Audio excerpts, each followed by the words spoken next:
Hover.com, domain names made simple. Go to gfq.hover.com and get 10% off your entire purchase.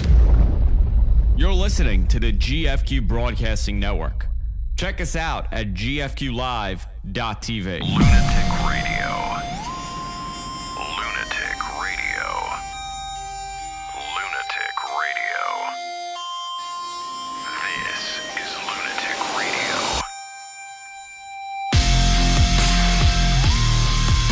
What up, everybody? Welcome to Kieran McCann's Lunatic Radio. Good morning on the West Coast.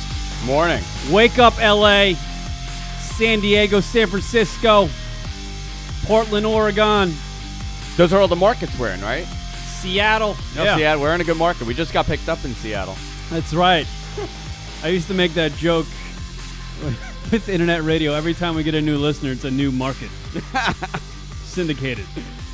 Number to call in, everybody, 646-233-4045. That's 646-233-4045. Yes, they're awake in Seattle. I see it. Or they could Skype us at Lunatic Radio. Yes, they can Skype us at Lunatic Radio. Word up.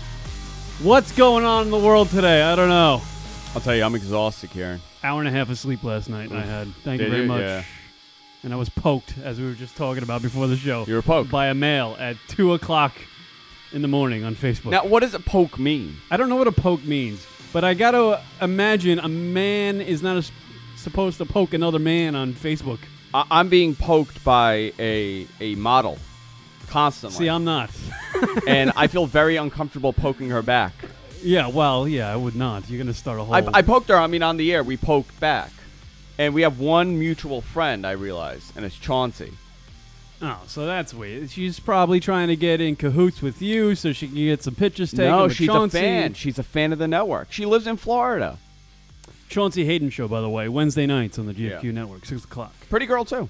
I'm looking at her pictures now. Yeah, I got to imagine. If she's a model, does she go by model? Like, is that like her info? If you go to Let's info see. on Facebook, Let's find out.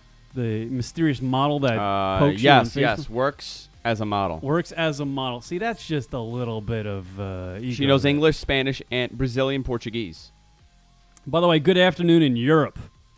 Forgot about that one. Yeah. People listening to us in London and all those places. We have Australia. fans over there. Australia.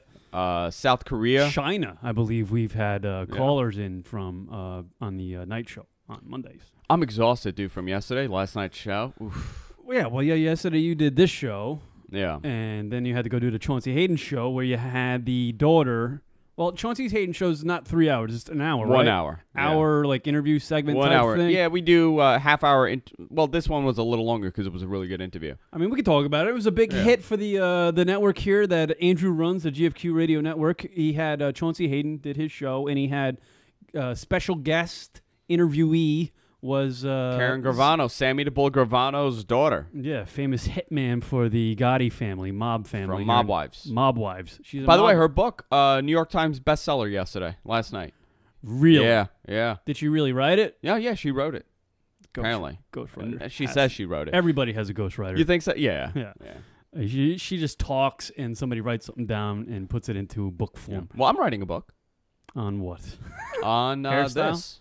Yeah. This? How to have your hair look like this. Look at this. It's looking good today. Mm. No, I'm actually in the process of writing a book, and it's been offered to me. How far are you in? 2-3 sentences? Like 4 chapters. 4 chapters. Yeah. Brilliant. You Yeah. know what? Just say, write the end today. At the end. And we'll be done. Sell that bastard. No, but yesterday she came by, and if you watch the show, you think she's out of her mind. Mm-hmm. Like she's a lunatic. On you know? Mob Wives Like on on Mob VH1, Wives. yeah. Yeah. But such a sweet, sweet woman. Yeah. Just a sweetheart. I mean, she was great. And she was open about it. She was candid about it. Did she talk about Sammy the Bull, her She dad? spoke about her dad, spoke about how her dad was a rat, how she felt. She felt betrayed by him. I mean, really, went into it. Yeah. Didn't hold back on anything. Did you feel nervous when she was calling Sammy the Bull a rat on the air? Yeah. I would have. You know what's funny? She said she didn't know she was coming to the strip club. Yeah. Because that's how we get them in. We just send them a limo and they come in. And they go She into the goes, back. You're not actually doing the interview live in the middle of the strip No, club. There's no. a back room. It's We have an a back office room, area. yeah. It's like the VIP champagne room type thing. And she goes, I, for like a split second, thought I'm being whacked. Like it was a setup. Jesus Because I come out and I'm like, where the fuck am I? Yeah. There's the bridge. Like, it's like they just drop you off there. Like, they just drop you off in the front. And they go, okay, here you go. And the guy from Getty Image was there, and she made the guy walk in front of her. Really? Yeah, because they were taking her all the way, like, through the back. Like, it's like this narrow hallway. She got really nervous. Why? Because maybe she's been on Mob Wives. She's because publicizing the mob a little bit. She's afraid for her safety. Yeah. Really? Yeah. That's strange. She got really nervous, and then she was like, okay, and then I was like, what are you thinking? So were the VH1 cameras there? The VH1 cameras stayed outside. They didn't come in, and that's what, like, screwed her up. Mm-hmm. Because the VH1 cameras weren't coming in. Like, we don't want to get whacked, too. Yeah. All right. Well, at least they were funny? there. Yeah, no, it was great. She was a great interview. She was really nice. She was really open with Chauncey. Yeah. I really thought she would punch him in the face at one point. Because Chauncey loves to just throw that question out there, like, can I smell you or something? Yeah. Can I smell your hands? Yeah, or smell the bad place on your body. Yeah. No one's supposed to smell. But no, she was a really good interview. Yeah. Well, one of the best, actually, in there. Cool, man. I'm glad it's a big hit for the network, right? Yeah. Over well over 100,000 viewers. By the way, listener in the chat room, Ma and Graham, where do you find the time to write?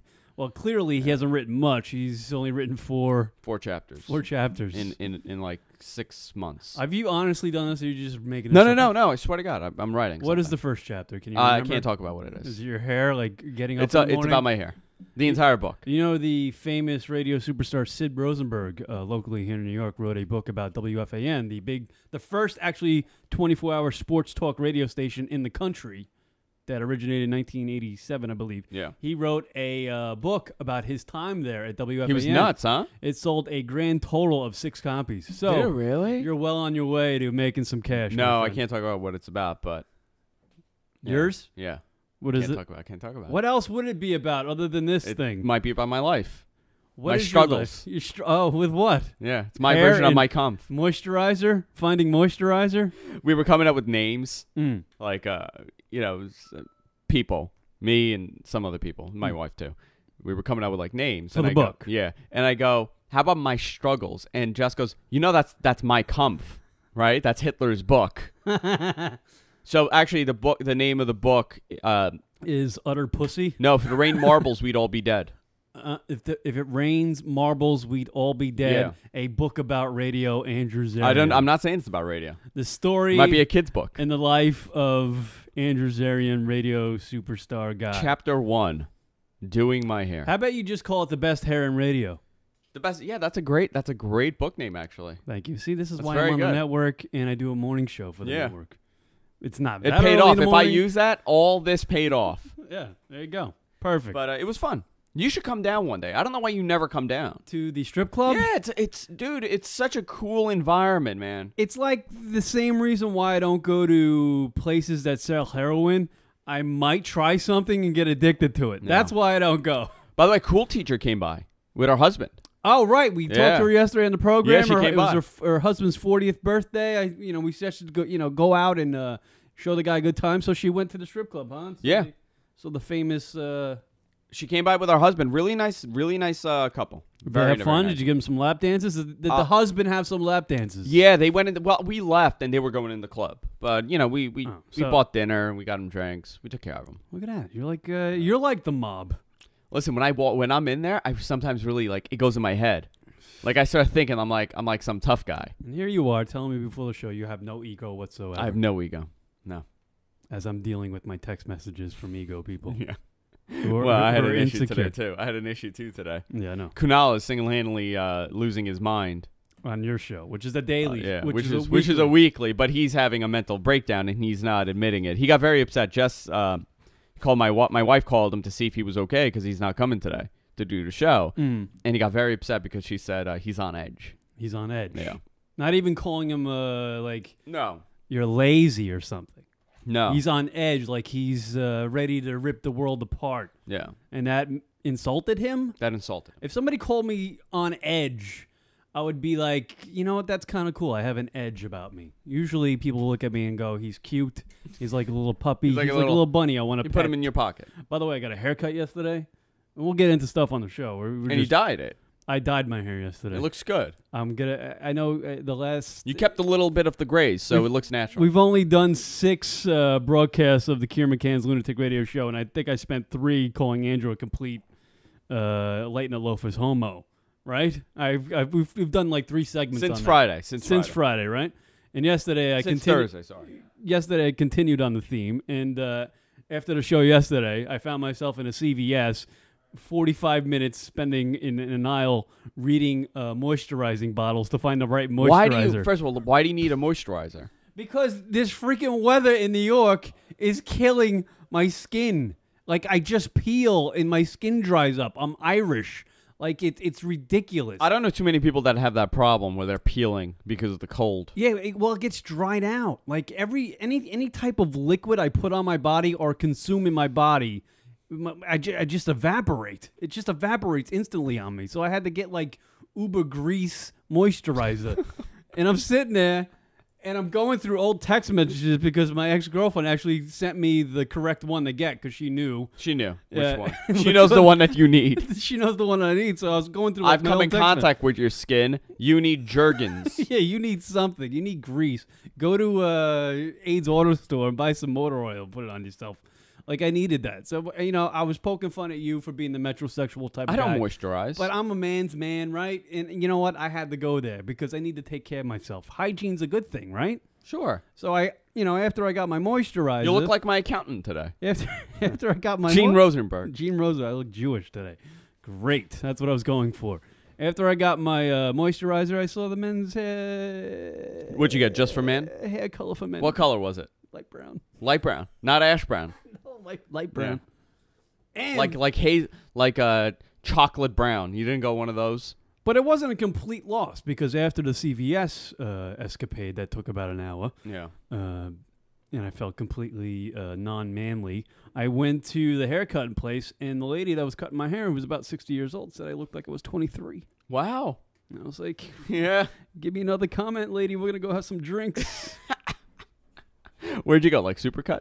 Yeah, whatever. It was something in like Patchogue. Oh, it was in Patchogue? Oh, man. Yeah, it was some place. I don't go to like a salon. Rashida's hair salon? Yeah, just whoever. Somebody got a pair of scissors on the side of the road. I'm stopping to get my hair I cut. go to a barber. Everybody thinks I go to like a salon. I just go to a Russian guy. Yeah. Well, yeah, the Russian guys know how to do it. He's probably old, right? No. This guy's young. He's been cutting my hair since he was like 18. Oh, he knows your He knows my hair. That's why I go to him. But he probably knows what hair product you put in your hair. Yeah, but like I'll tell you, well, I buy it from it. He's a Russian guy, but he's originally from Israel, so it's like this whole thing. And he gets a little shaky in the hands, like in the mornings. Well, that's what happens with those old alcoholics who cut hair for a living. Well, he's a little shaky, and like I have to make sure, like, and people go to him all the time, but I have to make sure I go to him like after 11, after he has a couple. Yeah. Because, like... It calms his nerves. So, like, I'll go to him. Becomes less shaky. Yeah, like 9 o'clock in the morning if I'm going to get a haircut. Like, I see him, he's, like, a little shaky. I'm like, ooh. By the way, Mon Graham checking in. If I come to New York, Andrew has to take me to the club. I'll take him to the club. Now, that will be a night. Wait, do you know him? Yeah. You met him, okay. She's a firecracker, and I'm going along with you. If that happens... I'm going. Everybody's invited to Sapphires. No, I go to a barber. I don't go to a stylist or salon because they charge you like $120 for the same thing. You know what? And I'm not making fun of you because I had a barber in Northport, Long Island when I had an apartment there.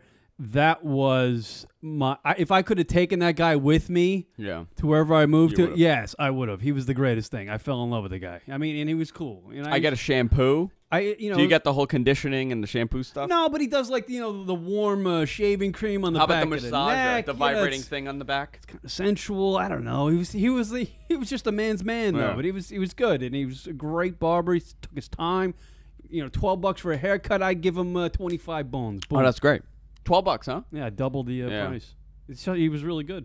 I go to this guy because he gets this Israeli wax for my hair. I put wax in there. Yeah, but it's not oily. Oh, and it's not sticky? No, it's not sticky. It's great. It's not like pomade. It's this amazing Israeli product. Yeah, I watched that Jersey Shore and those kids with that pomade in their hair. I don't know how they walk around like that. You can't take that shit off. You need a special cleaner. It's like you got your head's full of gum. No, it's literally it's like grease. It's like at a mechanic shop. You know how they have the tub of grease? Yeah. It's like that. It's like a tub of grease Disgusting. that you put on. This one's more like a hard gel. Comes right off. Right. All right. It's great. Oh, I just caught myself for a second. We just talked about hair products and styling and moisturizer for a cool, I don't know, 7 minutes. 7 minutes. This is not It's all The right. View, everybody. This No, is listen, Kieran McCann's Lunatic people Radio. got to learn. Yeah. It's an everyday show. We guess. teach you something new every day. We got men that listen to the show, don't know how to take care of themselves. They just figured out what a toothbrush was, you know? But do a lot of guys go to like a hair salon? No. I think a lot of guys do that. No, they do not. All right, I'm going to ask you Maybe something. the young kids that are all emoed out and still trying to figure out life and stuff, and they get their hair, ironed. Yeah, I'm actually letting my hair grow. Like, I'm growing it, like, long, like here. See, now we're continuing with the hair conversation. We are. Quickly get to your points. But my point is, and I know a lot of guys that go for massages. Is that weird? Because I find that really weird. Like guys the whole, getting massages? Like, yeah, like men that go for a massage. No, it's not weird for guys who... Because I was thinking about that. Back... I know I took some... like a month off from working out, but...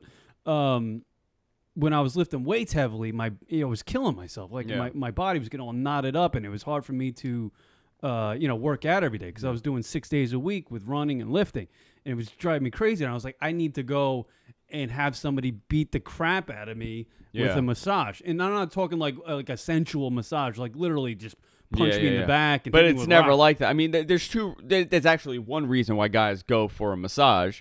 They're going for a happy ending. Yeah, no, I'm not looking for that. But like I can know, take care of that myself. But a lot of guys go, and I don't know if they're going because they want a massage, like they like the Asian woman like giving them the massage, or they want something else after that. No, it's one or two things. It's a guy that works out, or he's an athlete, and his body's really knotted up, and he really needs it. Really? Or it's the guy going to get the rub and tug. It's really not about the massage. Like when I had my old business, it was next to a nail salon, but they did the massage stuff.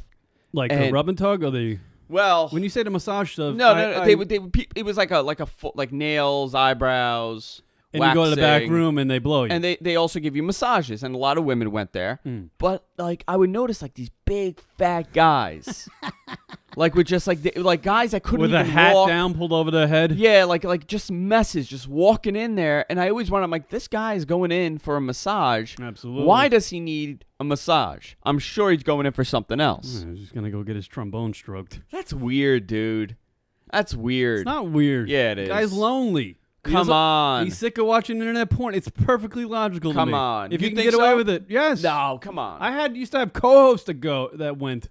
They No, used to tell the that's stories very on the show. uncomfortable. Very uncomfortable. It's very uncomfortable if you're cool with it. Dude, if you're going to do that, why not just spend more money and get the full thing? Like you're paying to get a hand job? Yeah, but it's like you're not doing it yourself, and you're not. I don't know. I gotta imagine it's a little better than going to a hooker and getting the full blown sex stuff. And plus, it's safer. You're not. I want to go to a hooker. You're not I going would to go catch to a disease. I would go but to with like a high-end escort. I'm a big fan of those. Like I've never hired one, but I would if I was in that situation. But you would agree getting a hand job by a prostitute or in a rub and tug is clearly safer than going to a hooker and having sex. Yeah, but she's not even attractive most of the time. It's It most doesn't of the time matter. It's about the feeling. You close your eyes. No. First of all, you get Absolutely not. First of all, you get the massage first. So she does a massage on you. Yeah. And then you get the rub and tug. I haven't been there. I don't know what it's. That's how it works. But that's how it works. That's what I've learned. So you're relaxed. You're kind of tired. Boom. Then she does the thing. You pay your money. You're out. You're going to get I'm some all about coffee and head visuals, home. man. I can't do that. I can't just like shut my eyes and be like, I'm gonna pretend this 70-year-old Asian woman is a 22-year-old Puerto Rican model. Trust me, if the girls are in there to do the rub and tug, they're skilled at it. They can really they know what they're doing. It's not sexual for them either.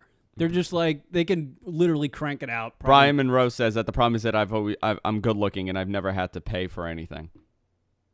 Right. Well, I haven't either. I don't have to pay for it. No. What's wrong with that? Some guys like that. Some guys that are, good-looking guys or whatever, they'll just go to hookers because they like the dirtiness of it.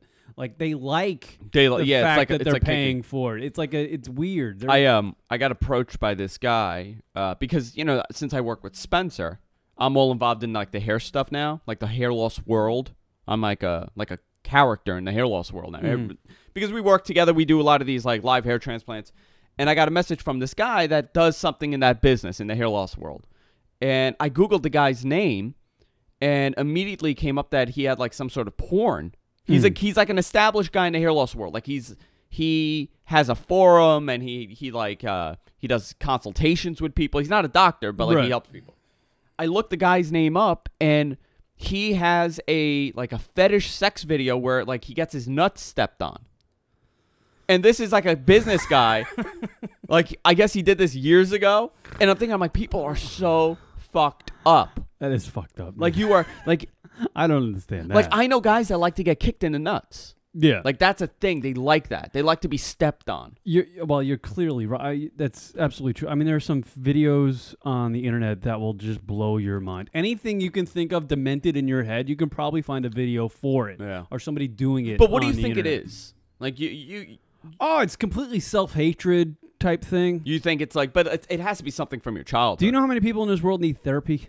Oh my God, A ton. I'm one of those, man. I'm probably one too, but I don't like. You never went to a therapists. therapist? I went. I can't think of. I'll be pissed at myself for going to a therapist and not being able to figure it out myself. I went maybe 5 years ago. I went to a therapist, and it was the worst experience. I got into a fight. Get out. No, I got into a fight with her, and I walked out because it was such bullshit. I went because I was having a lot of issues. I was all fucked up. And I went there, and I'm like, this is my problem. And I opened up. I'm like, this is what's wrong with me. This is what I'm doing. This is how I react to things. And she goes, why don't you start writing your day down and get a little organized? You need organization in your life. I'm like, are you not listening? I just told you I punched some guy. I got into a fight at wall bounds, and that was like the last thing. And Jess told me I need to go see a therapist. You had rage or something? I got into a fight with some old guy at wall bounds, and I punched him. He kept hitting me with the cart. Like, I'm walking, and he hit me with the cart. I'm like, and I ignored it. He hit me again. I'm like, excuse me. And he goes, fuck you. Well, it's kind of rude. He says, fuck you. I punched him. Yeah.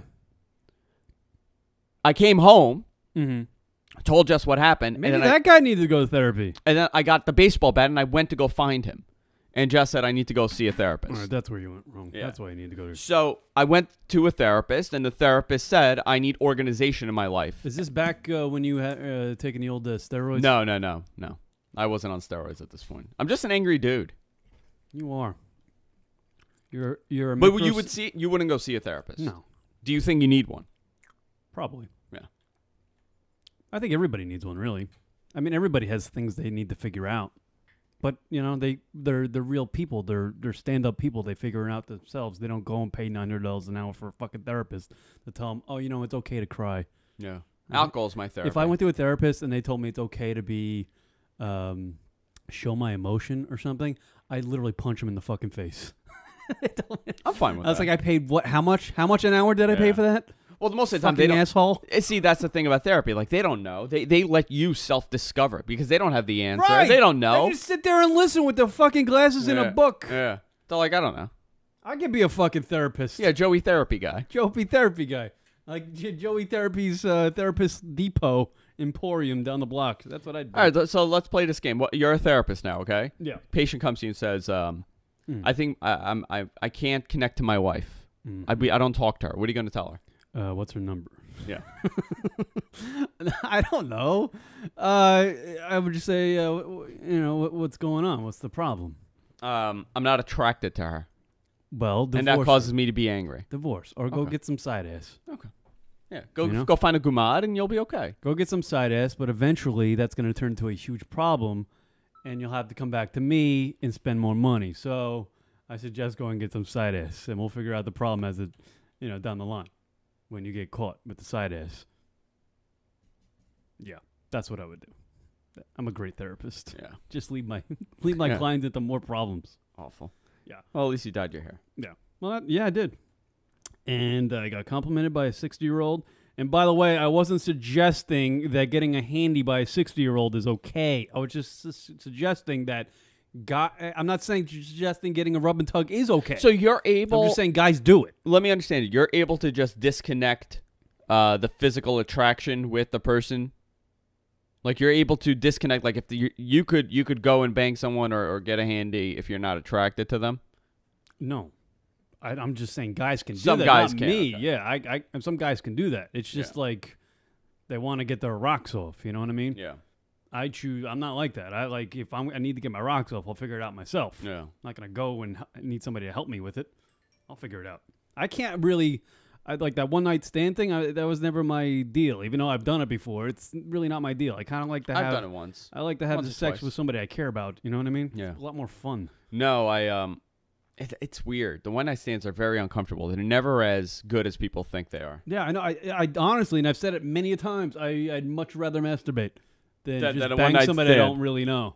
Yeah, because I don't want any freaking problems. Now, do you You consider? masturbate. You literally 12 seconds, and you're watching ESPN. Yeah, you're done. Yeah, But how about like a girl that you know, like, and you just have sex with like her, a like, friends thing. like yeah, like a friend's friend. Like, is that a one night stand? I'm not talking about like going to a bar and just picking someone up randomly that you have no idea who they are. Well, that's like a booty call, but no, you don't, because I've done that before. I've been friends with somebody, and we were friends, strictly friends, and we did the sex thing. I'm no longer friends with them anymore. Yeah. Because what happens after that is because I kind of knew it was a bad thing on my part, because I had a couple beers, and Yeah. literally the girl said, "I just want to blah blah blah blah blah Yeah. on you," and I was like, "Oh, all right." And I had a couple beers in me, and if I was sober, I'd be like, "Nice, thanks, but I'm gonna go home." But I had a couple beers, so we went home, and one thing, and I'm literally no longer friends with her, because it turned into the problem of when I sobered up, I was like, "Crap, that girl has feelings for me." Now she's gonna be thinking I can slide in there. Kieran's gonna fall for me, and it wasn't happening. I Sorry. had a like a bad experience with a one night stand. Like, I met the girl at this bar, and we got together, and like we did the deed, and she ended up getting a little attached. Yeah. And I've told the story about the girl. I was taking a shower. Like, we didn't even go to my house to get it done. Went somewhere else. And I was at home one day. She called me. She's like, "Hey, what are you doing?" I said, "I'm not really feeling well." It was like the night I hung out with my buddies. Like, I'm not going to hang out with her. Right. I'm like, "I'm not feeling too well. I think I got like a cold or a flu. I'll give you a call later." Like, I was being nice. Right. I'm taking my shower. You know the story. I think I told it on your show. Taking a shower. I hear Knock the on the door door. open. I hear the door open to It the apartment. opened? The door opened? No, to the apartment. The Yeah. apartment door opened because I left it open for one of my buddies that was coming over. Right. So I'm like, I'll probably be in the shower. I'll open it up by the time I'm done. He's, hanging out. I opened the door. Oh, the door opens. Yeah. The door shuts. And I hear I heard the bathroom door open, but like I thought I was hearing stuff. Yeah. And then I'm standing in the shower. She opens the shower door and goes, "I brought you soup." And it's just like a one night stand thing. Just You really one know night her. stand. One night stand. Unbelievable. What'd you do? Did you say get the fuck out? I What are you doing here? Did you know what say this was? anything? I'll tell you what this was. It was a one night stand, but I met up with her for coffee. Did you say this the is night- not the- what I look like naked? Yeah, I'm like trying to chub up a little bit, And I go, "What are you doing?" She goes, "I brought you soup." I'm like, just fucking leave. What are you doing? And here? I go, How did you find me? Mm-hmm. She goes, "Oh," and we're having this discussion. Like, I'm in the shower. We're having this discussion. She goes, "Oh, your friend so-and-so?" He goes, "I called him and said I was supposed to meet up with you, and I forgot where you lived. And he gave me your address. He told me where you live." Unbelievable. And I go, "You got to go." What the fuck is this? I took the soup and I just dumped it. That's the worst move ever. What a crazy broad, right? What a shitty Okay, friend. let me tell you this. Uh-huh. Last week, I saw her Really? at press. Oh yeah, your hangout spot. Yeah. So I'm sitting there at the bar on Saturday. I went on Saturday. I'm sitting there, and I see her from the corner of my eye, and she's looking at me, and she doesn't say a word. She pretended not to know me the whole time. Like, she probably... How long ago was this? She was with her Years? boyfriend. See? And I had a couple, and I really wanted to go over and be like, "Hey, how are you?" But I didn't want to start anything. So this is probably, right before Just. So this is like 7 years ago. 7 years ago. Yeah. And you saw her just last week. I saw her last week. I hadn't seen her in 7 years. But you still remember that story? She probably still remembers it. Like, Oh, like dude. yesterday. Unless that's a crazy move. You know what I mean? Like, who does that? Yeah. That's a nutty move to make. But I remember the reason why I stopped talking to her is because she would talk to me about, like, if we had kids, what would our kid's name be? After the first night? After the first night, I got together with her for coffee. Like, She brought up that topic? yeah. And then she said, like, she's like, "Oh, you look really hurt. Like, I know the type of guy you are." Like, She was making it like One Tree Hill or something. You literally should have shook her hand after you had sex, and the next morning you said, best luck to you. We're never gonna speak. No. But like she didn't stay. Like we did it, and then like she left, and then I left, and then we got together like a week later. Like I bumped into her, and at the same place that I was going, and we sat down and we had like a little chit chat. She asked me if I could drive her to her car, which was a couple blocks away, and I said, yeah, no problem. And she started to proceed to tell me these things, like while I was driving her to her car. Maybe it was a 2-minute drive. Yeah, that's clear indication she's cuckoo, and obviously we figured out that she is a little cuckoo, fucking coming into your place or whatever it was, and giving By the way, soup in the shower. Her current boyfriend looks like he would like eat me alive. Juicehead. The guy's like 6'8", 380. Right. Like a big line. He's like this big Puerto Rican linebacker. Probably just got cut from the Jets. He had a fucking do-rag on. I'm like, oh my God. She's probably looking at you at press going, I lucked out with this fucking gorilla. Ape. All right, just getting started on Kieran McCann's Lunatic Radio. Number to call in, 646-233-4045. A lot to talk about on today's show. Thank you to everybody listening live in the chat room. We'll be back right after these words. Everybody's awake here in miserable New York. That's a nice day. By the way, this is Filter, and Rock and I are planning on going to hang out with the guys in March sometime. I still got to work on that. We're playing the Gramercy Theater in Manhattan. Oh, nice venue. Yeah.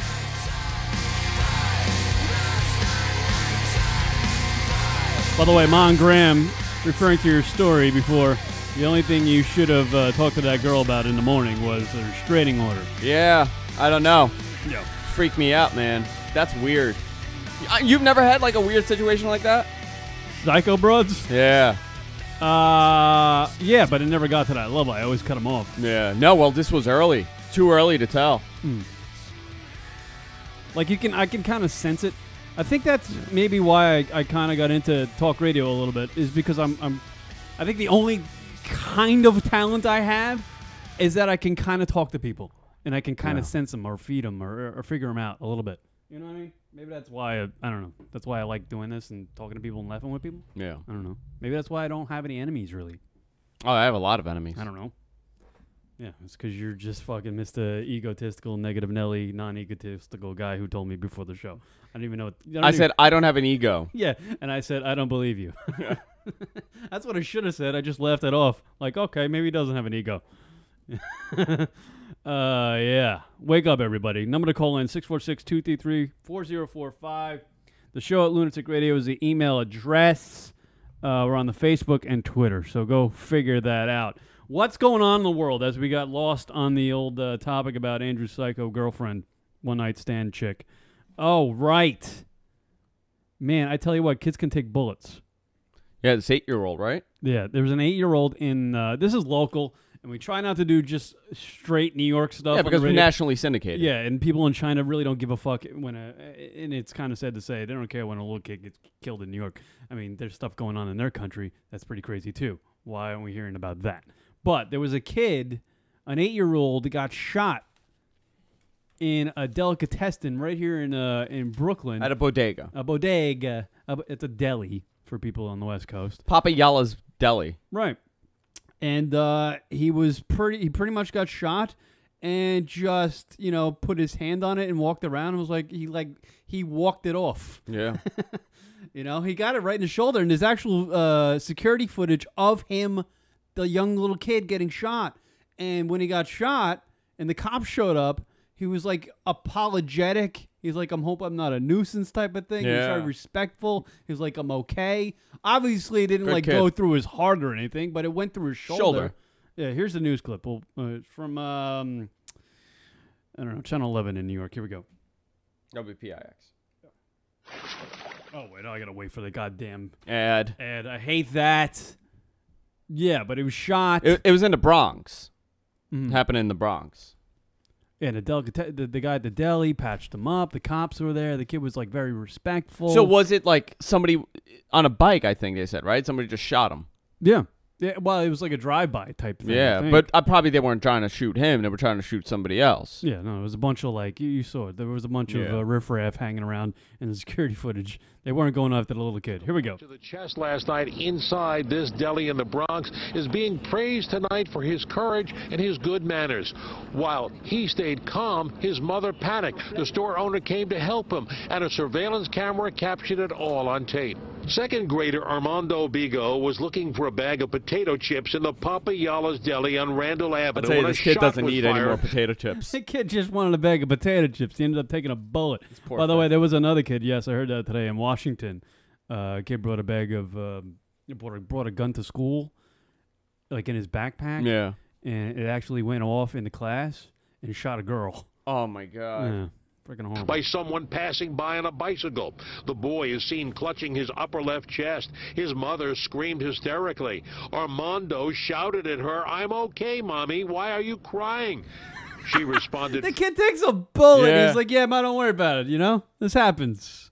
I'll walk it off." frantically, "You've been shot. That's why I'm crying." As he was trying to calm his mother, the deli owner tried to help her stop the bleeding. So I told her I got it, and I was applying more pressure to his shoulder. I told him it's going to hurt a little bit. He was like, all right. When I pressed, he kind of said ouch at first, but then he was calm about it, looked up and said, thank you, mister. Like, he was really brave and calm at the moment. He's still very polite, despite So the kid gets shot and everybody else cries, and he's like, what are you guys crying about? I'm the one that got shot. Holy shit. What a Doctors, tough little kid.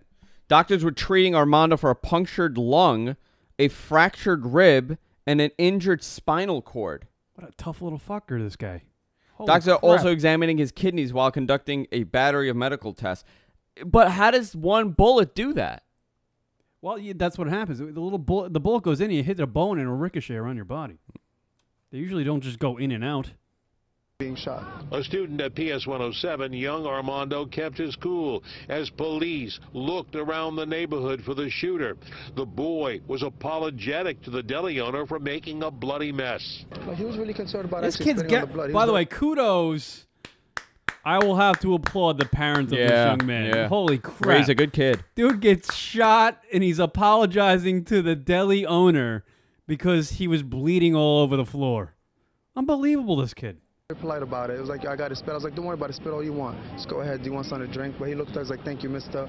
I was like, don't worry about it. You'll be fine. There is a cash reward of up to $12,000. A Crime Stoppers van cruised the neighborhood tonight, offering a reward for anyone providing information that would lead to the capture of the shooter. Police posted officers in front of the deli, where everybody there remembers the courage of a young boy. He still had his manners, and he looked at me with his googly eyes and said, thank you. Young Googly Armando eyes. was listed in fair condition tonight at Jacoby Medical Center. The bullet still has not been removed, but it did cause a lot of internal damage. As for the shooter, That's amazing, Poor dude. kid. That's amazing. How tough is this kid? By the way, you know, they say New York is the safest city and crime is going down, but crime has been going up the last year. Yeah, I It was the first year that crime went up. I think I just read that somewhere. Yeah, 2011, 2012, citywide, 13,000 incidents reported. It's up by 600 more incidents this year for 2012. Oh, these are the year-to-year figures through February 19th, Does it year have to year. the murders on there? 52 murders, up 1.9%. 52 last year, 53 this year. 53 this year, 2012? I think it's year to year. Oh. I think it's like year to year from all right. 2011, 2012. 136 shooting incidents, up 6%, 145. I mean, but 52 murders, that's nothing. If you compare, yeah, look how many people live in New York City. Yeah, what is it, 8 million in Manhattan alone? Yeah, 9 million. I mean, that's not much. Yeah, it's actually not that bad. Yeah. We could have a couple more here and there. Actually made me happy, that murder rate right there. That's not so bad. But the interesting thing, though, I is actually reading thought here- it would be like 300. You thought, yeah. like yeah. like in the hundreds or something. Well, I was looking here. They say 94% of shooting victims citywide are black or Hispanic. Yeah, does that really? I was actually surprised. Yeah, I thought that was a little high. 94%? 94%. I thought that was a little high. If you were to ask me that and not give me the percentage, Yeah. I would have said probably around that percentage. Yeah.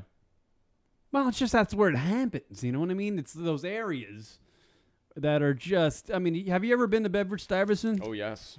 You know, it's awful. When I was becoming a cop, you have to go to Lafayette City for the test, like for the physical. And it's like in the heart of the fucking ghetto. Scary oh as my shit. God. Lafayette is Scary. Iraq. That's what they used to say. Is that what they call it? That's what they say. Lafayette is Iraq. You've never been to a more terrifying place. I mean, every city has one. I mean, Miami had one, for Christ's sake. I was down in Miami, and I found myself in the ghetto driving a cherry red cabriolet. I was like, I'm screwed. Yeah, you're a target. Like, literally, at the stoplights, there were couches on the corners and guys sitting on them. And I was like, I'm done. How'd you get lost in Miami? I was coming from Coral Gables trying to get back to the University of Miami campus, and you go through the ghetto if you take a wrong turn. Yeah, see, that's the thing about, like, outside of New York. Like, you know in New York when you're getting into the ghetto, but, like, a lot of these other areas, everything looks the same. Yeah, it's kind of like just everything's a mix match of stuff, yeah. New York is weird with that stuff, though. You know, like, if you think about it, we're so close to everything, but it's so separated. Yeah. Like, the hood is separated from Yeah, everything. it's like a zoo. Yeah. It's like a zoo exhibit. I don't mean that's no racial thing there. It's just like everything's cordoned off. You know where you can, like, from the highway, you can see where the bad part is. You can see where Manhattan is. You can see where the Queens is. Almost pretty from just sitting on the highway. Queens has, like, really bad areas, too.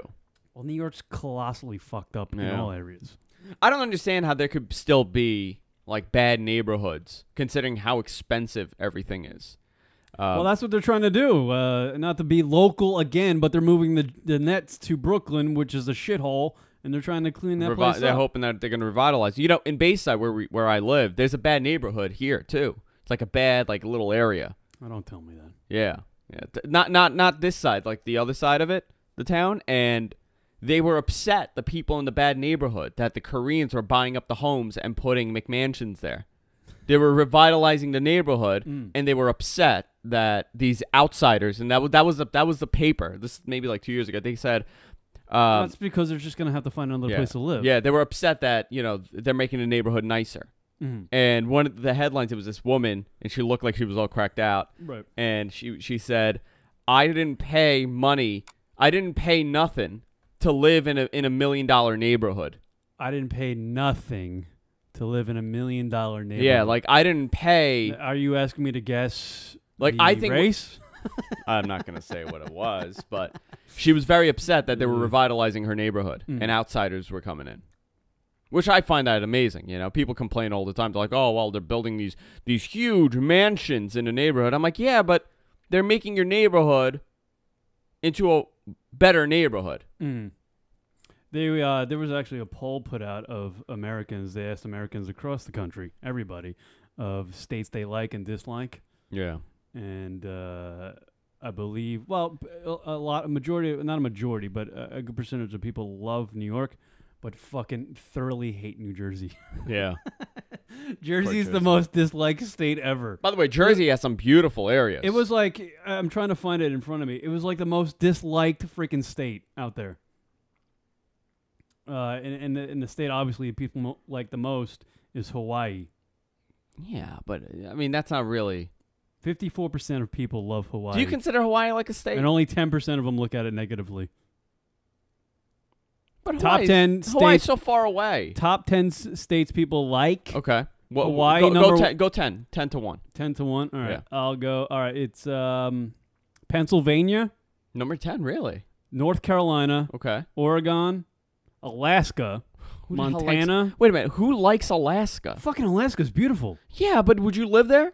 I'd go to visit. I want the one cruise I want. If I were to take a cruise, would be the cruise. Oh, come on. To Alaska. Nobody. You don't want to live in a. It's so. I know I don't want to live there, but I'd love to go. It's beautiful. Yeah, Come but on, I'm talking man. like living there. Would you ever live there? No. It's not about nightlife. It's about the scenery, dude. Well, Alaska has the city, like a certain part of Alaska, where they have like 24 hours daylight, right? Yeah, that's cool. Yeah, David Tell did a whole thing. It's cold with as that. shit up there, but yeah. Montana, Okay. Virginia. I don't know why this is even on the list anywhere, because I don't even consider it a state. South Dakota, That's not a state. Tennessee, Colorado, and Hawaii. Any disagreement there with any of those? I mean, I would think my it would be like, what about Florida? What about Texas? No, Florida's awful. I'm sorry. What about Arizona? That's it. Well, you know. Arizona's not bad. What about California? Tempe, cool city. California too big? Does it get a bad rap because it's too big? know, man. I can't see myself living anywhere else. Like, where would you move if you could move somewhere? Where would you move? Anywhere in the West Coast. And you wouldn't say to the East Coast? I would move anywhere in the West Coast or in the mountains of Utah or Nevada. Like Really? Tahoe. Fuck, I'd live in Tahoe. I would probably go to L.A. or I would go to San Francisco. I would go to like a big city in California. San Fran's beautiful, but it does seem like you're in another planet when you're out there, but it's beautiful. Well, listen, we're in our little bubble here in New York. New York's like a different planet. You take someone from like some farm in Montana and you put them in New York. This is like out of control. Mm-hmm. Right? California, I would live. Northern California? Northern California is beautiful. I would live in Northern California. I would check out Washington and Oregon. Yeah, my wife's father lives in Phoenix. I love Phoenix. He's out there. That's my shit right there. Phoenix is the crap. That Arizona's a great state because you can like literally sunbathe and then go skiing in the same day. It's freaking awesome. And it'll only take you 2 hours. Yeah, see, that's great. See. I don't know, man. I'm so used to New York. I guess I'm so New York in many ways. Like, I hate New York, but I love it too. I know. I used to be very proud to be from New York and stuff like that. And I was always like, when I went on vacation to Florida or anywhere I'd go, and I'd be like, oh, I'm from New York. Suck my dick. Yeah. But Everybody's like, oh, this asshole. I actually got laid at college just based on the fact that I was from New York. Yeah. And it actually happened to a lot of my friends that were from New York, went to the same college. But as I got older and I went and visited other places, I'm like, New York sucks. The only great thing about it is the city. And I kind of hate going in there. Well, you know, New York City and New York State are so different. I mean, you go to New York State, it is the country. Farms. Yeah. Like, there are people that are so, like, you go, New York State is huge. It's a big state. Mm-hmm. It's not a small state at all. New York City's not big, but New York State is really big. It is so different than anything we know. Like, you could be 45 minutes north of New York City, and you are so disconnected. It's like being put in the middle of the country. Mm-hmm. There's nothing New York City like. Here are the 5 states people look negatively at. All right? Utah, number 5. Yeah, but that's the whole polygamy thing, right? That's the only thing. Mississippi, a lot of racial stuff going on down Still? there. Probably. I got to imagine. New Jersey, Yeah. Illinois, California. Why Illinois? I don't know. Well, it's close to Ohio. Chicago's a cool city. Illinois probably gets a little bit of a bad rap because it's Illinois and it's right next to Ohio and Indiana. 3 boring places. That's flyover. Detroit's awful. It's flyover country, literally. Chicago's one of the cities I want to go to. Chicago looks like a really cool city. I know a lot of people that have gone to Chicago, they like Chicago. Yeah. I don't care for Detroit. I actually really don't care about the middle of the country. I'm sorry. That's probably where most of our listeners are, but I really don't care. I honestly don't. It's so flat. Like, literally, if I were to move anywhere from Denver west. You would go to Colorado? I'd go to Colorado, yeah. Anywhere Denver west, from north to south. Actually, probably not Texas, but north to south.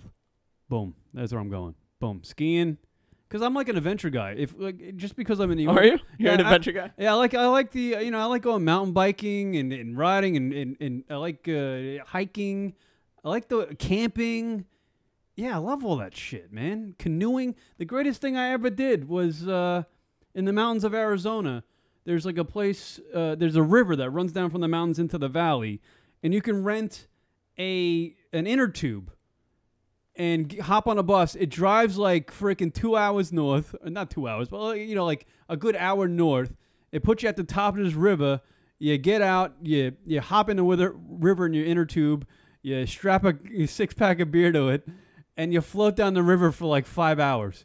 It was the greatest thing in the world. You don't have to do shit. You just sit in the inner tube. It was brilliant, and the scenery was gorgeous. It was hot. You got a nice little suntan. People are drinking. You see horses on the side. You know, this little campground set up on the way down. Have you been up to New York State? Like, how far up have you gone? New York State sucks. How far up have you gone? Everywhere. You've gone everywhere in New York State? I've been everywhere, yeah. It's awful. Yeah, it's boring. What's there to do? Nothing. No, nothing. Albany's awful. Oh, yeah, boring. Yeah. There's not one good part. People go upstate to get drunk, so they forget they're upstate. Like, all my buddies went to Bing. They went to Binghamton. Oh, Binghamton. Yeah. Well, all the SUNY schools. Syracuse, Binghamton. Biggest alcoholic colleges in the world. Yeah. They all went there. They went to Buffalo. I got accepted to Buffalo. I was thinking about going to Buffalo. Yeah, I got accepted to Brockport, and I said, fuck you, I'm going to West Virginia. Yeah. I think everybody got accepted to Buffalo. I remember I was telling, I guess the counselor at the school. I'm like, yeah, I want to go to St. John's. They go, how about Buffalo? I'm like, no, I don't want to go to Buffalo. They go, no but one you'll goes get to in. Buffalo. We've talked about it many a time on the night show and on Monday nights.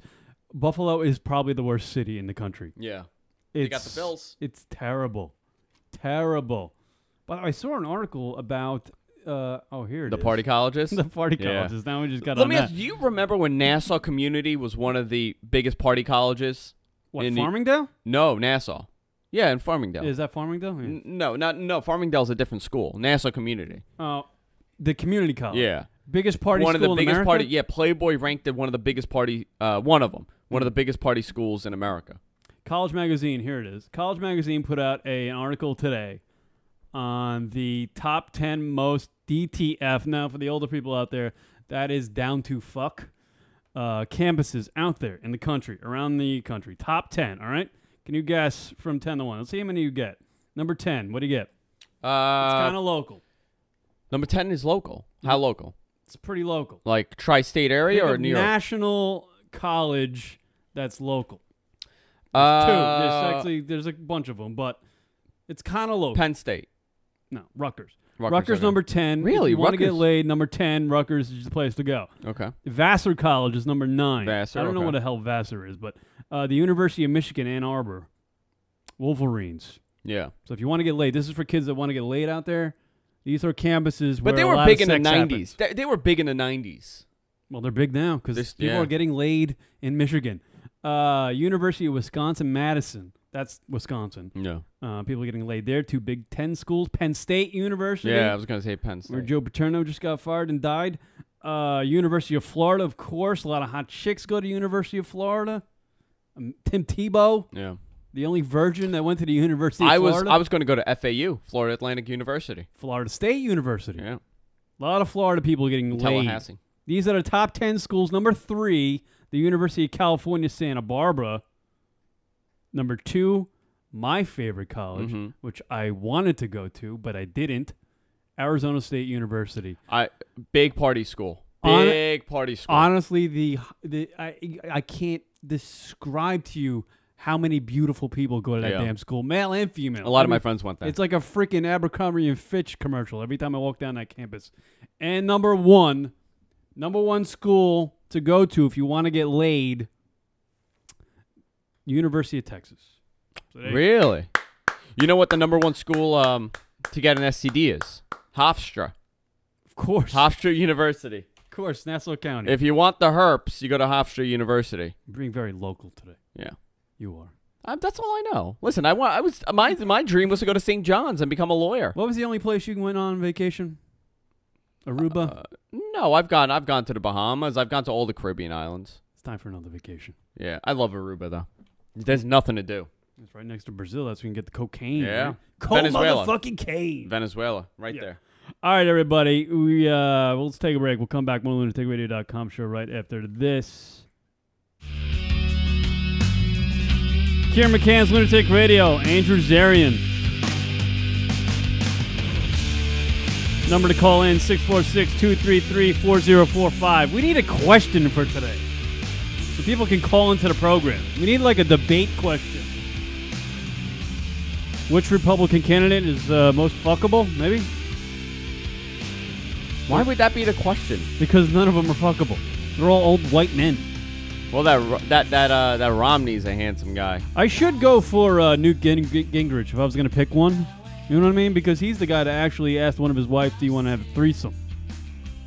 That's some balls right there. For an old man who looks like he does. Is this Super Tuesday coming up? I heard that this morning coming in to the radio show on the LIE, which is just full of traffic. I love it. Super Tuesday's coming up, isn't it? Yeah. Yeah. I've completely just not paid attention whatsoever to what's going on with the presidential elections. But here's the thing. It's so fucked up, like the whole Republican side, because Romney obviously is the guy that will win the nomination. But you have Santorum, which has this crazy big following, and I don't get why anybody is following this guy because he's a total nut job. Absolutely. Listen, I'm not a fan of Obama, but like when you go on Fox News and you start like using stuff like Obama's folding to the Muslim Brotherhood, and you try to knock him and you try to pull this Muslim stuff every time. I mean, that's shitty politics. I'm like, you're not. Like, they're all just. It's just fear mongering. They all suck, and they're just insulting each other. That's all. No, they're they fear do. mongers. They try to. They're catering to the lowest common denominator.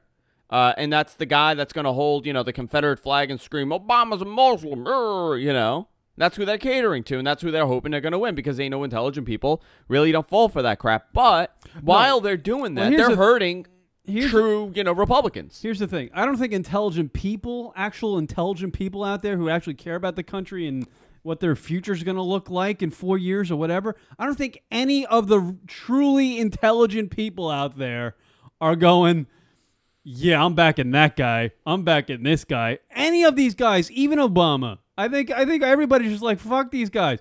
I think truly intelligent people who care about their future in this country and where their money's headed, they're not paying attention. No, they are. And I'm not calling myself intelligent. I'm just not paying attention because I think they all colossally suck. Well, I'll tell you something. You look at someone like Giuliani, right? Rudy Giuliani, Republican mayor, New York, 8 years.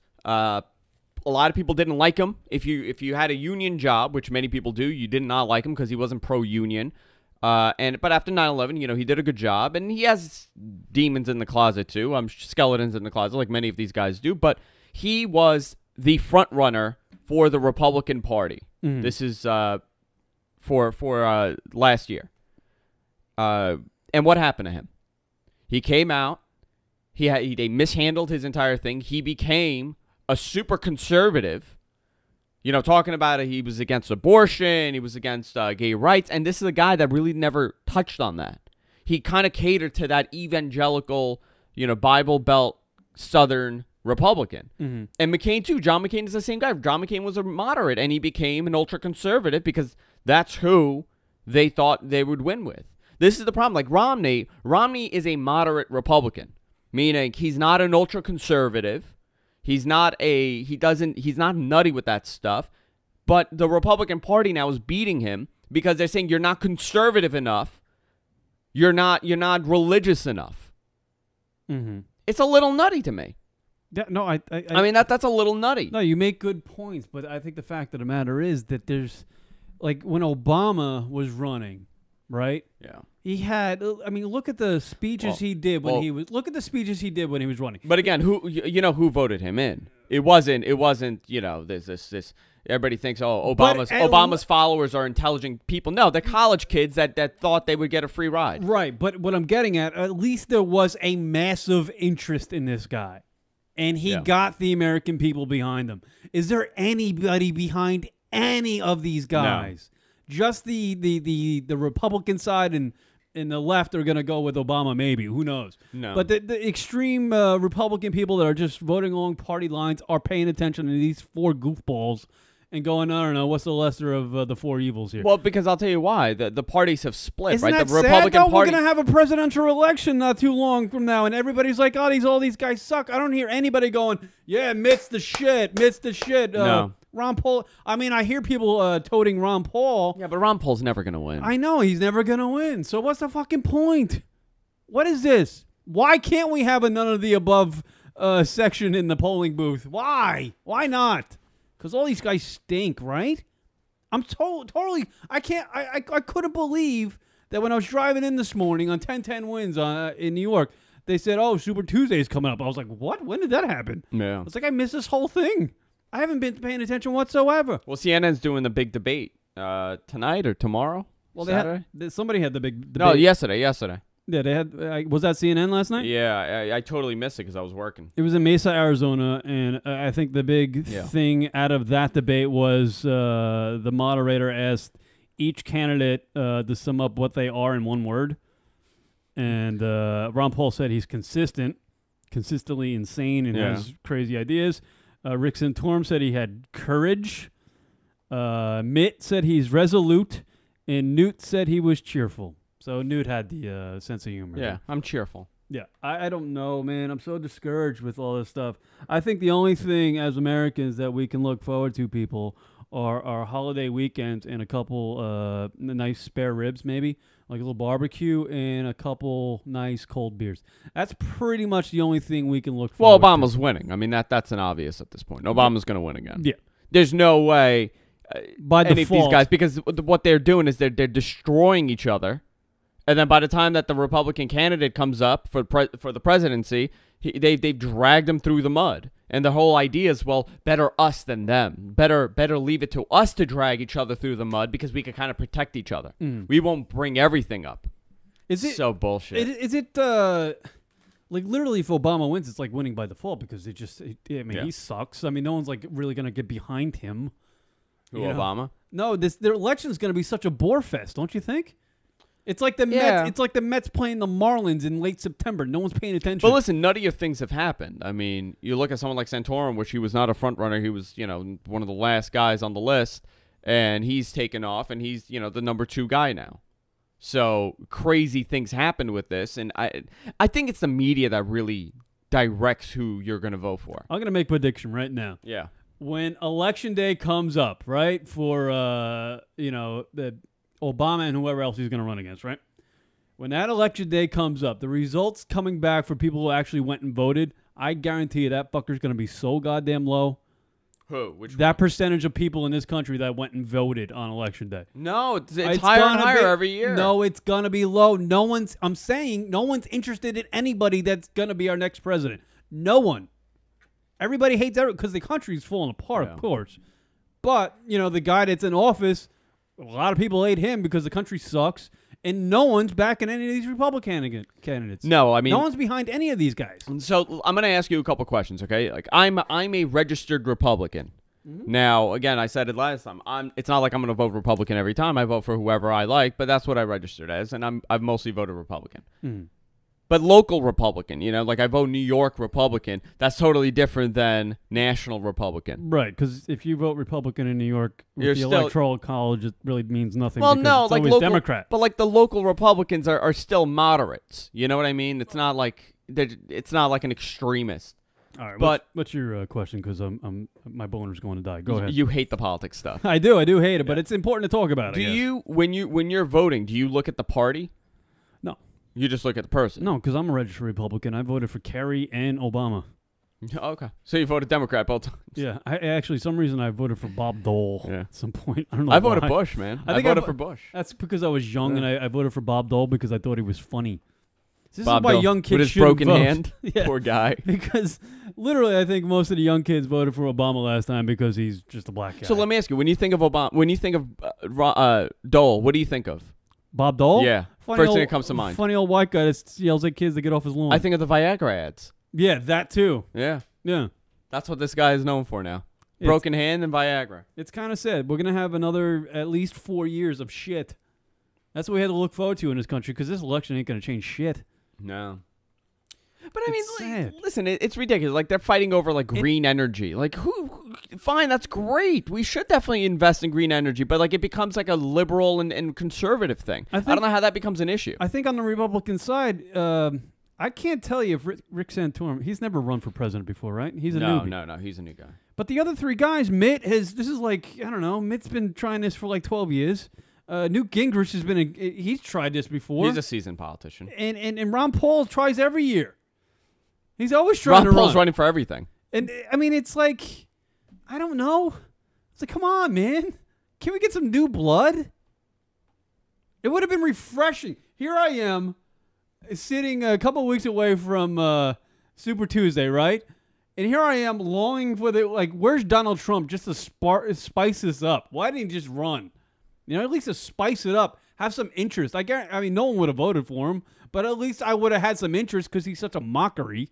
He's such a goof, an egotistical maniac. At least it would have spiced it up and maybe gotten people involved in what's going on with the Republicans right now. And maybe diving in and seeing what Ron Paul's about and what Newt's got to say. No one's doing that because everybody hates these guys just from the outside looking in. I'm telling you. That's the vibe I'm getting. I got the pulse of America, motherfucker, right here. I don't know. I'm tired of him. Roseanne Barr? Is Roseanne Barr winning? No. Let's get some broads in there. Well, you had, and they were nutty. Yeah, but some smart broads. Clinton was the only one that was good. I mean, I get it that all these guys are brilliant dudes and they're smart. And You think so? I don't think so. I don't think they're all smart. they gotta be smart. No.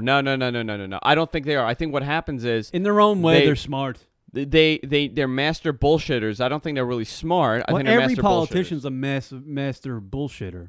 I mean, look at Obama. He tricked the entire country. I mean, he had 500,000 people. Are you going to see this in the election coming up? Doing a speech. When Obama did that big speech where Oprah was in the crowd crying her ass off, Obama did the speech in the park there in Chicago or something. It was like 500,000 people there.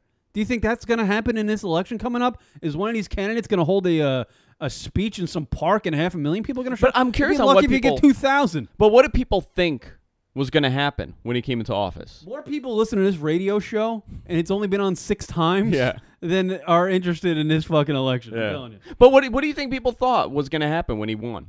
What, Obama? Yeah. Well, we all thought it. What it was. The world was. I didn't think anything. It was change. We're gonna have the black president was gonna change things But up. the president doesn't We're control hopeful. anything. The I president know. doesn't do shit. I know, and we realized that. I think that's the only thing we realized with Obama's administration. Really, No, I don't think people still realize it. they do. I'm telling you.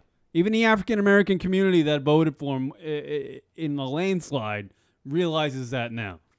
You throw anybody in there, you can have a wrestler as president. Idiocracy, people, it's coming. We will have a wrestler as president. Well, pretty listen, soon. what's his name? The governor. We'd be a lot better off, and I'll go to extremes. And you can listen to this show and go, that fucking Kieran McCann, he's fucking ridiculous. But I guarantee if we threw Brad Pitt or George Clooney in there as president, we'd probably be a lot better off. Ronald Reagan was an actor. Because at least with foreign policy, when they go to those other countries and meet with a leader, they're going to go, holy fuck, George Clooney. Well, that's what happened with Reagan. Reagan was a big Right. actor. Exactly. Everybody loved him. And if, like, what you said is true, which it is true, the president he has the power to veto, and that's about it. You know what I mean? That's a big power. Well, he does what the party wants. Jesse Ventura. No, he's insane. He lives in Mexico now, and he's Yeah. smoking herbs and dropping shrooms. Surfing. I'm surfing in Mexico. Yeah, I'm hoping he gets eaten by a shark because a lot of sharks down there. Yeah, but we'd be a lot better off. Wouldn't we be a lot better off with a guy like George Clooney in there? Because he's a worldwide star. He's kind of got a brain to him, I guess, right? And when he goes to the Middle East to meet with some fucking dictator guy, other people in Kuwait, or he goes to Dubai or China and this and that, they're going to go, holy shit, George Clooney. You know what I mean? And they're just going to listen to anything he says to charm the pants off. And all we need to do is get some political advisor behind him to brief him before he goes on the trip. And that's This it. is what you need to say. These are the bullet points you need to hit. And he's been in enough movies The guide to where he knows presidency. he can hit his mark at some point during that conversation. Kieran McCann's the guide to presidency. Get a celebrity in there. Absolutely. I should be running these. Get me Clooney on the horn, somebody. Get me Clooney on the horn. Let's throw him in the mix. I'll be his campaign manager. I'll get him there. Come on. Why not? We'd be better off. No one know. Do you think if Ron Paul or Mitt Romney went on these trips or anything, no one's gonna. No. I mean, freaking Clooney does the State of the Union. Imagine Clooney doing the State of the Union. Everybody's watching. All the chicks are gonna be watching. The housewives, everybody's watching, paying attention to what he has to say. Well, they said Clinton. Clinton was a charmer, and all the women voted for Clinton because they thought he was handsome. Big fat Clinton. I did not say Jenna Jameson for president a few years back. I did not say that. You sure? No. No. I might have. In a drunken stupor. To be honest with you, I can't remember what I did in the last year on this on the radio show. But you do have a point. I do. I think I have a valid point. It's a mockery of the presidency. It's become such a joke. But you know why? But you said something interesting. You go, how come we're not getting any fresh blood? How come we're not getting like these smart new guys coming in? I'll tell you why. Because they don't want their shit out in the public. That's the problem. Yeah. A lot of people, there are a lot of really overqualified, greatly qualified, and brilliant politicians out there, but they do not want shit that they did when they were 17 coming out. And imagine 30 years from now, the presidency, right? Everybody's going to have some sort of dirt. Because of the internet, everybody's on YouTube. Right. So think about us, right? Let's say 20 years from now, we want to run for office, like our generation. We're the last one that could potentially get away with not having dirt on the internet. Yeah. Well, it goes back to that old thing, that old question you ask young kids in school, right? Like, what do you want to be when you grow up? And back in the day, when John F. Kennedy was president, back in those days, all the kids would probably say, I want to be president. I want to do this. Now it's like, I want to be fucking a rapper, and I want to play in the NBA. I want to, play pro golf. I want to be a celebrity. I want to be in a reality show. Being the president is not something kids seek out. And it's an awful job. It's an awful job. And the stress level. The getting there is a fucking colossal pain in the ass. Yeah, the only reason why anybody wants to be it's an ego thing. You're an egomaniac if you want to be it, and rightfully so. I mean, that's the only position that you could possibly... You still are... You're the leader of the free world. Yeah, you still are. You have that title. The leader of the free world. I mean, that's... And you got a whole freaking... You got an assault rifle crew with you your entire life. You were the shit. Can you imagine? That would be the shit. Like, I always talk about, like, I've always been interested in politics, and I would love to run for, like city something. Well, I'm ruining that day by day. Yeah. And I keep thinking, I'm like, holy crap, like, if I ever decide to run for president or run for, like, mayor or something, my career is ruined because of all the shit that I've done on the air. But everybody has it. And even before that, like, I went on vacation. I deleted this picture. I had a picture. Actually, I'm not going to say it now. Fuck it. Oh, you can't do that. No. I'm not going to say it. Come on. I knew where you were going to, and it would have been a great little something. You know where I'm going? Yeah, I think I did. Where am I going? Was it the... why are you going to ask me to say it? I'm curious. I don't know. You're going to get mad at me if No, I I won't get mad. Is it the thing I'm thinking about? I don't know what you're thinking about. The video thing? Which video thing? Which video thing? Which video thing? The thing that's like, like the rock stars doing it. Sometimes it's like they get put on. Oh, I don't have one on the internet. That's not on the internet? No. Is this another picture thing? Are you talking about the one where the girl recorded it? I don't know what you're talking about now. Oh, what are you talking about? Is this something that would incriminate you? What you're talking about now? What you were just about to get into? No, this would not incriminate me. Drop the mic. Now I'm curious. Say quickly because I don't want to lose. No. You tell me what you're talking about. I'm curious. Drop the mic. The thing. The other day. I did. Yeah. You said there was like you were on vacation and there was I don't know, there was pictures taken or something. I don't know what you were talking about. No, you messed up the story. Is this what you were talking about? It's not my sex tape. It's some Kieran's messing up the story. I know it's not yours, but it would be something if somebody saw it on the internet. No. They would think it was you. No. I was talking about something else, but never mind. People are lip reading, by the way. Yeah. No, Kieran mistaken the story. I have a video of me and Jess on vacation. Right. Your wife. And Google has been accused of doing like facial recognition on a lot of the YouTube videos, like years ago. After my video, like it's me and my wife on the beach, has a couple thousand views, Jess is in a bikini, and after the video it says suggested videos. And it's a video, it says hot couple sex tape, and the guy looks just like me, and the girl looks just like Jess. And I showed Kieran the picture. Kieran goes, "Holy shit, that's like you two." It's an Indian movie. It's like the Indian me. It's weird, man. Weird. So why don't you want to get into the thing you were just... I don't want to say it. Because I deleted the picture on Facebook. It was on MySpace for years, and I took it down. So it would have been something that it would have incriminated you, and you... I would have been deemed a racist. A racist. Yeah. All right, so that's bad. Yeah. That's worse than having a sex tape, I think. Yeah. Like I had a picture up, and I was wearing a Rolex. And I got my Rollie on, and then NIGGA. Oh, yeah. You know? Well, it wasn't the picture itself. It was the caption. The caption. But like, it was a rap song I quoted. How do you defend that? You know? You don't. Well, you just delete the caption. Like, can you imagine some kid now, like in their 20s, he'll be 48 running for office, then that picture surfaces on like CNN and he's accused of racist. How do you ever turn around from that? Well, if you're in politics, here's the thing. Rule of thumb. We learned with Anthony Weiner and all these other guys that took freaking cell phone shots at themselves, right? That other congressman who took a picture of himself with his shirt off. Yeah. I mean, look at Anthony Weiner. You can't, if you're a politician, you can't be in control of your own Twitter account, or you can't socialize with people on the internet. But they're doing it now. You know what I mean? Like, you could blame them for doing it now. You are learning. But I mean, if you want to go into politics. Yeah. No, but a lot of people don't know what they're doing at 20 years old. I'm telling you, this is going to be a weird world. Obama did the right thing. Obama came clean in his book that he did blow and he did this and he did that. Yeah. You know, like he was open about it, so you couldn't really bring it up later. But can you imagine he's running for president and all of a sudden it comes up that Obama used to do cocaine in college? Right. That's a big problem. I mean, when Obama was running for president, people had a big his book on tape. Yeah, the audiobooks. The audiobook on tape. Everybody was having a field day with that because he was dropping the M-bomb every 2 seconds. Yeah, that was reading his great. book. And everybody was playing the clips of Obama, saying the N-word. I don't know. Politics is a weird game, but I mean, honestly, I don't think I'm too far off when I say that this country is not really into this whole politics thing. I mean, I bet you the ratings down for the cable news network with these debates are down from last time. I guarantee that. Yeah, because everybody was watching for Obama. I mean, that's a given. No one cares. Newt. A guy named Newt. A guy named Mitt. And Rick. Yeah, and Ron. I mean, Newt and Mitt. Can you imagine, like, what weird names? Like, they're, like, such, like, generic. Well, Mitt's not his real name, right? It's something else. I don't know. Let me see. Who cares? Mitten. They all suck. So disillusioned. It's not going to affect me now, just because, It's Willard. It's Willard. Well, Mitt's better. Oh, yeah. Mitt's way better. Willard Mitt Romney. Who names that kid Willard? I have no idea. Mitt. Christ. But, I mean, he looks the most like a president than any of these candidates.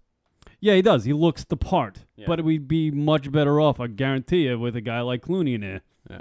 But see, he's 64 years old. Why are we voting in 64-year-olds? Why aren't we voting in 35-year-olds? And 35 is the age you can run. Is the age you can run. Why? I mean, I don't understand that. Like, you retire from your normal job at that age because you start getting slower at decision making. You're not up to speed with stuff. Like, why are we deciding that a 60-year-old or a 70-year-old could potentially run this country? Because they're boring enough to be interested in running? I don't know. I guess when you get to that age, that's what you're into. I don't know. I don't know, dude. Like, that's weird to me, right? Like, would you want an older person as a president or a younger person? Like, Obama's what? 50 what? As somebody in their mid-40s with some new ideas that gets the younger generation, I think would be an ideal candidate to run for president, a la George Clooney. Thank you. George fucking Clooney. People. Obama's 50, so he was in his 40s when he got put in office. Mm-hmm. But he was relatable to a lot of the younger people. Mm-hmm. He understands how stuff works.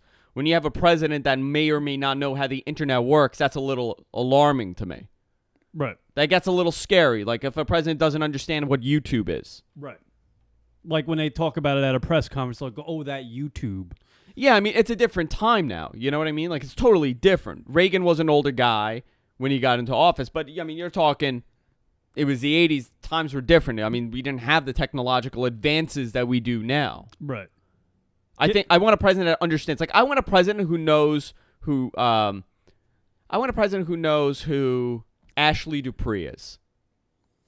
Come on, no one knows who Ashley Dupree is. That's what I want. I want a president that knows who Ashley Dupree is. The only one that knows who Ashley Dupree is me and Elliot Spitzer and you. Yeah. Yeah, Martin Sheen would be a bad presidential candidate. People know Martin Sheen. They love Martin Apocalypse Now. Yeah. Christ, greatest movie of all time. One of the greatest movies, greatest war movie of all time. By the way, I would have been 3 when I voted for Reagan. God, you're a young motherfucker. Yeah, you're right. No one is experienced at 35 to run for president, but no one is interested in running for president at 35. That's another thing. No one's interested in running for president at 35. No one's experienced at 35. Barack Obama, he had a lot of experience, I guess. Well, he was 47, right, when he was running? Listen, I don't think they know anything, these guys. Like, I think this is all a big illusion. I don't think any of them are qualified for the job until they get into the job and they go, holy shit. I'm not qualified for the job. Yeah. Right. It's the only job in America that you can actually get and go, like, you think George W. Bush, you think he was qualified to be the president of the United States? I think he walked in there. He's like, I got the Clinton years ahead of me. I'll ride this out for the next 4 years. If I don't get elected, you know what? I at least became president. And then 9/11 happened, and he's like, holy shit. John McCain was probably the only one that was really qualified to run. McCain, yeah. McCain. But he's boring. Yeah, actually, in the chat room, I can't say, what is Sigmund? He said, nobody has money at 35 to run. Yeah, exactly. I think a lot of it comes down to the money and the finances and the connections. Yeah, I don't think people will run until they're like. I think the youngest you'll get maybe is 45. I like this politics stuff, man. People like it too. They dig it. When you're honest about it, you're not bullshitting. You're not doing like a Rush Limbaugh and you're like, top of the hour, you know. I know, it's amazing. I can't fucking listen to any of these assholes, these talking heads, these political... Barack Hussein. These political analysts, they're all jaded. Yeah. They all have an agenda behind whatever they say. I can't listen to anybody, any of them. And Bill O'Reilly says, I'm kind of a moderate. No, you're not, you fucking douche. You know what you need? You need a guy that has $1 million in the bank as president. You need a guy... It's rich enough. You need a guy that doesn't have a fucking agenda. They all have an agenda. But everybody has an agenda, Kieran. And it's annoying the shit out of me. Why can't anybody be honest anymore? But, it's just never going to work. That's why I get so disillusioned. That's why I'm always saying idiocracy is going to rule the world. Yes, it is. We're on that way. Why do you think everybody's a fucking moron? I'm going to run for president. There's nothing worth paying attention to anymore when it comes to involving the country. It really isn't. Because anybody that's in a position of power is in that position of power because they've got somebody backing them throwing cash in the pocket. Listen, I'm too swarthy looking to get into office. No, you look like a fucking terrorist or a molester or a rapist. Or a magician. Yeah. You could be David Blaine or the president of the United States. I'm too ethnic looking. It's a weird look. But listen, we voted a black guy in named Hussein, you know? That's right. We've evolved as a nation. Andrew Zarian could become president. Look at this face. I wish I could have become president because I really... They should have a guy like, I don't know, somebody that really just doesn't give a fuck. Maybe that's what we need. Someone just messaged me and said, you're Middle Eastern looking enough. You're just enough where we're not threatened by you. That's what someone just messaged me. Thank you. Yeah, you're like borderline terrifying looking, but yet you have a kind face. You'd be the kind-hearted looking terrorist president. Not even Middle Eastern. That's the funny thing. You're close enough. I'm a white guy. You're close enough. I'm a white guy that looks like this. You're close enough.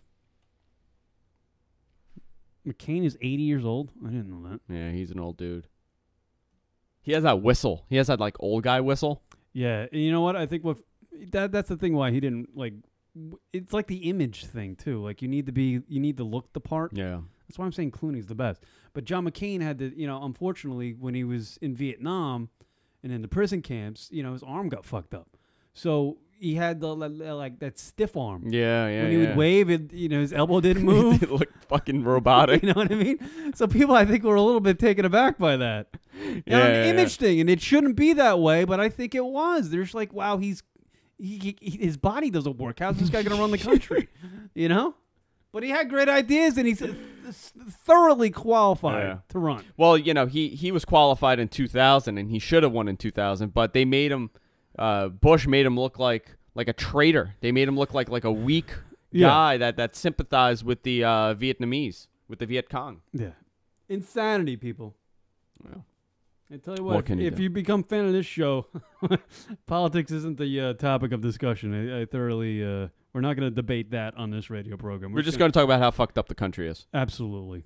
They're all fucked up. All we're going to do. We're all about girls, men, women, and having some laughs on this radio program. Kieran McCann's Lunatic Radio with Andrew Zarian. Taking a break. Coming back right after these words. Kieran McCann's LR Show. Happy Thursday to everybody. Almost Friday. And that's when you can do that. Drink some beers, whatever you're into. Number to call in, 646-233-4045. Join us on Twitter, twitter.com/lunaticradio, or Facebook, facebook.com/lunaticradio. By the way, that Courtney Studden, that 16-year-old, well, she's not 16 she's anymore. 17? 17 now? 17, 18, something like that. Married that 51-year-old actor. She is still not a teenager, I'm telling you. Like, I just saw a picture on her on BuzzFeed.com. Apparently, she's showing off her latest wardrobe. Do you think she's? I think it's a big lie. No, I absolutely think it's a big lie. Look at this broad. That girl is 17 years old. No, I can hold it up for the camera. She's like 30. And it was funny. They had a double shot. They had a split shot between her and Dakota Fanning, the actress, who's around the same age. She's in college now, Dakota, a freshman year or something at Columbia. And they had a split shot. and they're like, these two are the same age. Yeah. And literally, the shot they put Courtney in, Courtney Studden, this apparently 17-year-old who married the 51-year-old actor, literally, she looked like she was 2 years younger than Kathy Lee Gifford. Yeah, she looks, crazy older. She looks great for like a 40-year-old housewife. Yeah. And it's I don't know what her parents let her do. There's no way that girl's 17 years old. She has veins popping out of her arms. Like, she looks like she's been working out for a decade. You know what I mean? Like going to the gym and hitting it hard. Do you think it's like a big publicity thing? Like in the next couple of years, we're going to hear about how she's... You know how Madonna... Yes. You know how Madonna works out a lot and she's like 53 and her arms look really... Yeah. It looks like the muscle tone. She's very muscular and she has muscle tone, but her muscles are so elastic now that they look like they're falling off her bones, right? Well, Courtney Studden, who apparently is 17 years old or 18 years old, her arms kind of resemble what the 53-year-old Madonna's arms look like now. You know what I mean? I'm looking at a picture of her when she's younger. And she looks young. Courtney Studden? Yeah. And how, like, let me see. Like, this is her. Do you see this? That's her when she was younger. She's like 14 there. Right. And that's her now. That's her now. You know what? You know what? She's fucking 33. Yeah. She's 33. Because I'm looking at those two images of her when she was really younger, and that looks like a picture that was taken in 95. No, but like, you know what? This picture could have been taken if she's 16 there, right? Mm-hmm. Let's say it's 2004. She's 16. Right. She would be in her 20s now. So she has the Lindsay Lohan syndrome where you hit the wall at like 22. I think she just jacked up her face. Look at all the makeup she's wearing. She got her lips done. She's got another. It looks like she's had work done. Awful work. Mm-hmm. But if anybody puts on that much makeup, you start looking weird. You know, you could put makeup on anybody like that. It's amazing. I'm still fascinated that people are even following it. Now I'm seeing more pictures of her. She looks younger there on BuzzFeed.com, by the way. You can find pictures of Courtney Studden. She's the 17-year-old who married the 51-year-old. Oh, my God. Look at this. She's in a... Yeah, I know. She, like, that picture, she's in, like, the Baywatch bikini. Yeah. You know, the high-cut bikini that goes over the hip line. Yeah. The hip bone. That looks like it was taken when Baywatch was out on NBC and Mitch Buchanan, whatever his name was running down the beach, and Pam Anderson was the hot chick. You know what, though? For a 17-year-old, this is very showing a lot. Yeah, well, if she that's what I'm saying. If she really is 17 years old, what the fuck are her parents doing? They don't care. They really don't give a crap. No, she became famous. That's what they want. Courtney Studden, everybody. That's who we're talking about. Courtney Studden. She is the 17-year-old. Now, it was really publicized a couple years ago when she was 16. She went to Vegas, and she married the actor from The Green Mile who played the prison guard. He's 51 years old. Somehow, this 16-year-old blonde met this 51-year-old, and they got married in Vegas, and the parents gave permission or something, and they both got married, and it was a big, like, tabloid story a couple years ago, but now she's like 17 or 18. It's 2 years removed. But she could be in her 20s. But she could definitely be in her 20s. But the debate is still out there now that she became in the spotlight and had the Twitter page where she's just writing haikus all the time or whatever they are, tongue twisters. If you ever follow her on Twitter, she doesn't talk. Well, no, let me take that back. When you hear her on audio, she does sound like she's 17. But she sounds like a drugged out 17-year-old. But alleged. But certainly, if you follow her on Twitter or any of her Facebook page, she doesn't type or she doesn't have the vocabulary of a 17-year-old. Here on Twitter, she goes, simply spending Saturday studying on many sensual subjects. Shh. Yeah. See, what 17-year-old types like that or talks like that? You know what I mean? Yeah. This girl is not, she doesn't look 17 and she doesn't act like she's 17. She just posts pictures of herself like model shots and she looks awful. It's the biggest mystery, and that's why everybody's like still wondering what the hell's going on with Courtney Studden. And she's obviously that young girl who married that 51-year-old. Still, if she's like 20-something and marrying a 51-year-old, that's still kind of odd. I mean, I would love for her to just be like, come out and take the makeup off and be like, I'm an actor.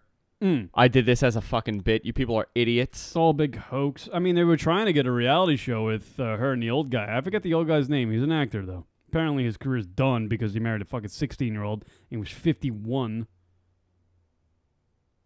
I'm just looking at feeling like a velvety Valentine vixen as I strip off all my clothes and dip myself in a bowl of creamy and delicious dark chocolate sweets. Right, that's a tweet from Courtney Studden. Yeah. 17 years old. She's 17 like years old. I don't remember processing a thought at 17 years old. Let me take that back. I don't remember processing a thought at 34 years old. But nonetheless, that's me.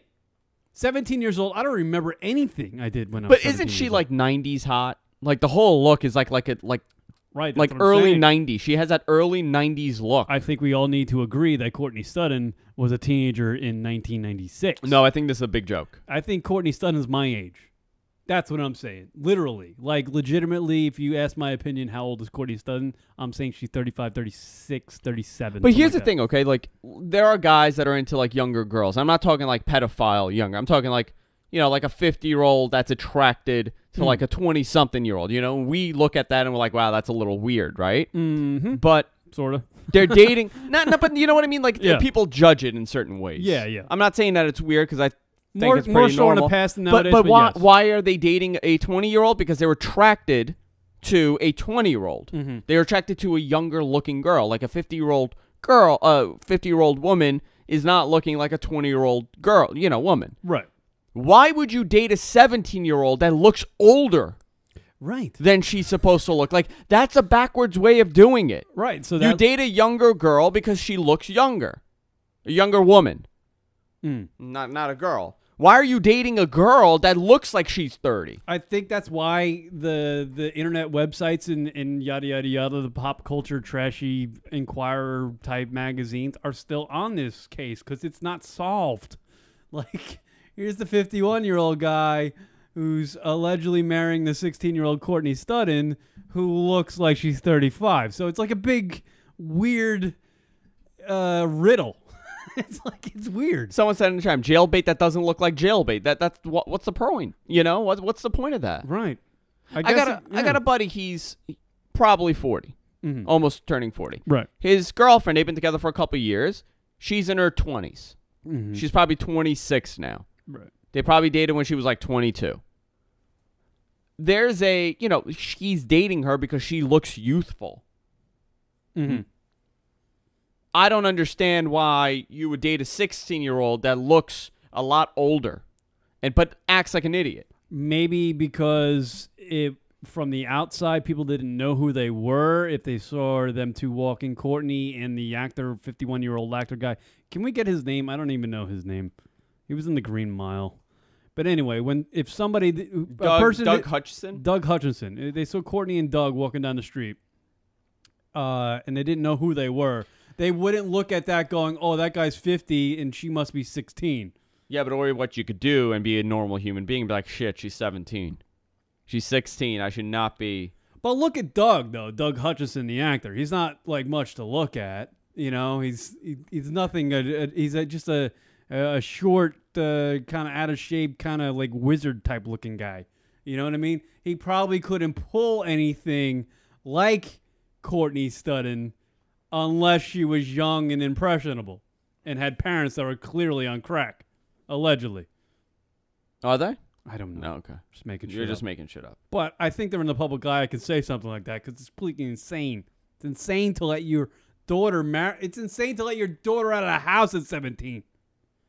You know what I mean? Can you imagine that? I mean, like, no control. No. I mean, but she's ill. I mean, there's something wrong with her, too. I mean, she's nutty. Well, here's the thing. Even when she was 16 years old, married the guy, she already had a slew of music videos and stuff out. Yeah. Like, Well, so she did that famous. stuff when she was 14, 15. You know what I mean? She had she was like modeling pictures. She was in we watched some video on the show when the story hit that she was in the back of she had some music video. and she was in the back of a boat wearing a bikini, and I was like, when is this a good idea? Like, how is this a good Listen, idea? there's a difference between a 17-year-old wearing a bikini and hanging out with friends and going to the beach and, being appropriate. And there's a 17-year-old that looks like a 30-year-old that's putting on 500 pounds of makeup and marrying a 50-year-old. That's a big problem. I don't know. I think it's a big. I either think she's a great actress, and this was like a big social experiment they were playing on everybody, or I think she's just out of her mind.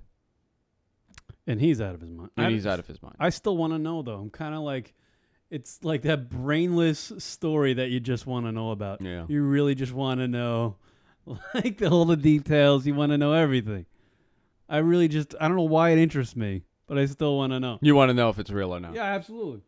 When you were 17, right? When you were in high school, wasn't there the one girl that was, the good-looking girl that was dating an older guy? I think everybody had that in high school. Yeah, there was the one, but if I remember correctly, the guy wasn't that much older. He was like 22, something like that. Yeah, that was always like the 20s. I had one guy, she was dating like a 30-year-old. He was like 29. Mm-hmm. She was okay looking. I mean, she was fine, but I had that. But I mean, everybody looked 17 though. I did that. Did you? Yeah. Yeah. But there was always like, everybody looked their age. Like, maybe you could say a couple years older. The 16-year-old looked 18. Mm-hmm. But like this, she looks like she's 35. Mm. She looks like she's one of the women on the Housewives show. She looks great for 40. I think the reason why I look at this Courtney Studden thing, and I don't know why, but I just saw a message on my phone during the break, and that's why I'm bringing it up, because I saw a picture of her. I think that what interests me about this is that I want to know the true story behind it, because I want to, in some subconscious way, I want to know that it's fake and it's not happening. Yeah.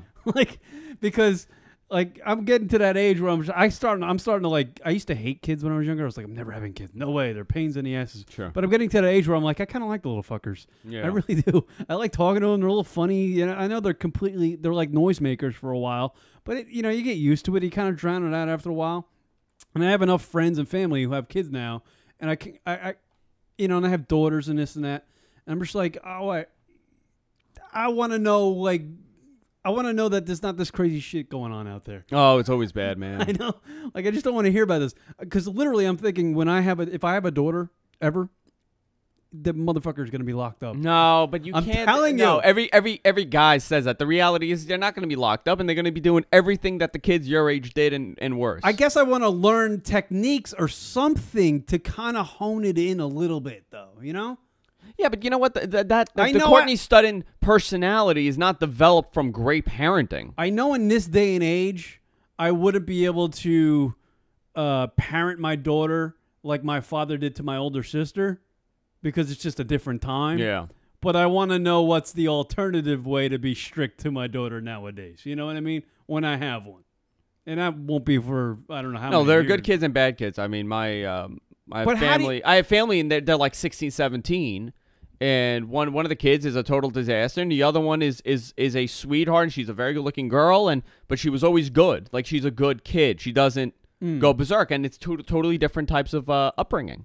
But how do I want to know, is there like a class I can take when I have a daughter? Yeah, parenting. I have a daughter 101. Like they offer them at the local community colleges or something. Like, how can I be stern with my daughter whenever I have one, right? And not have her rebel. Like, I don't know how to do that in this day and age. I don't.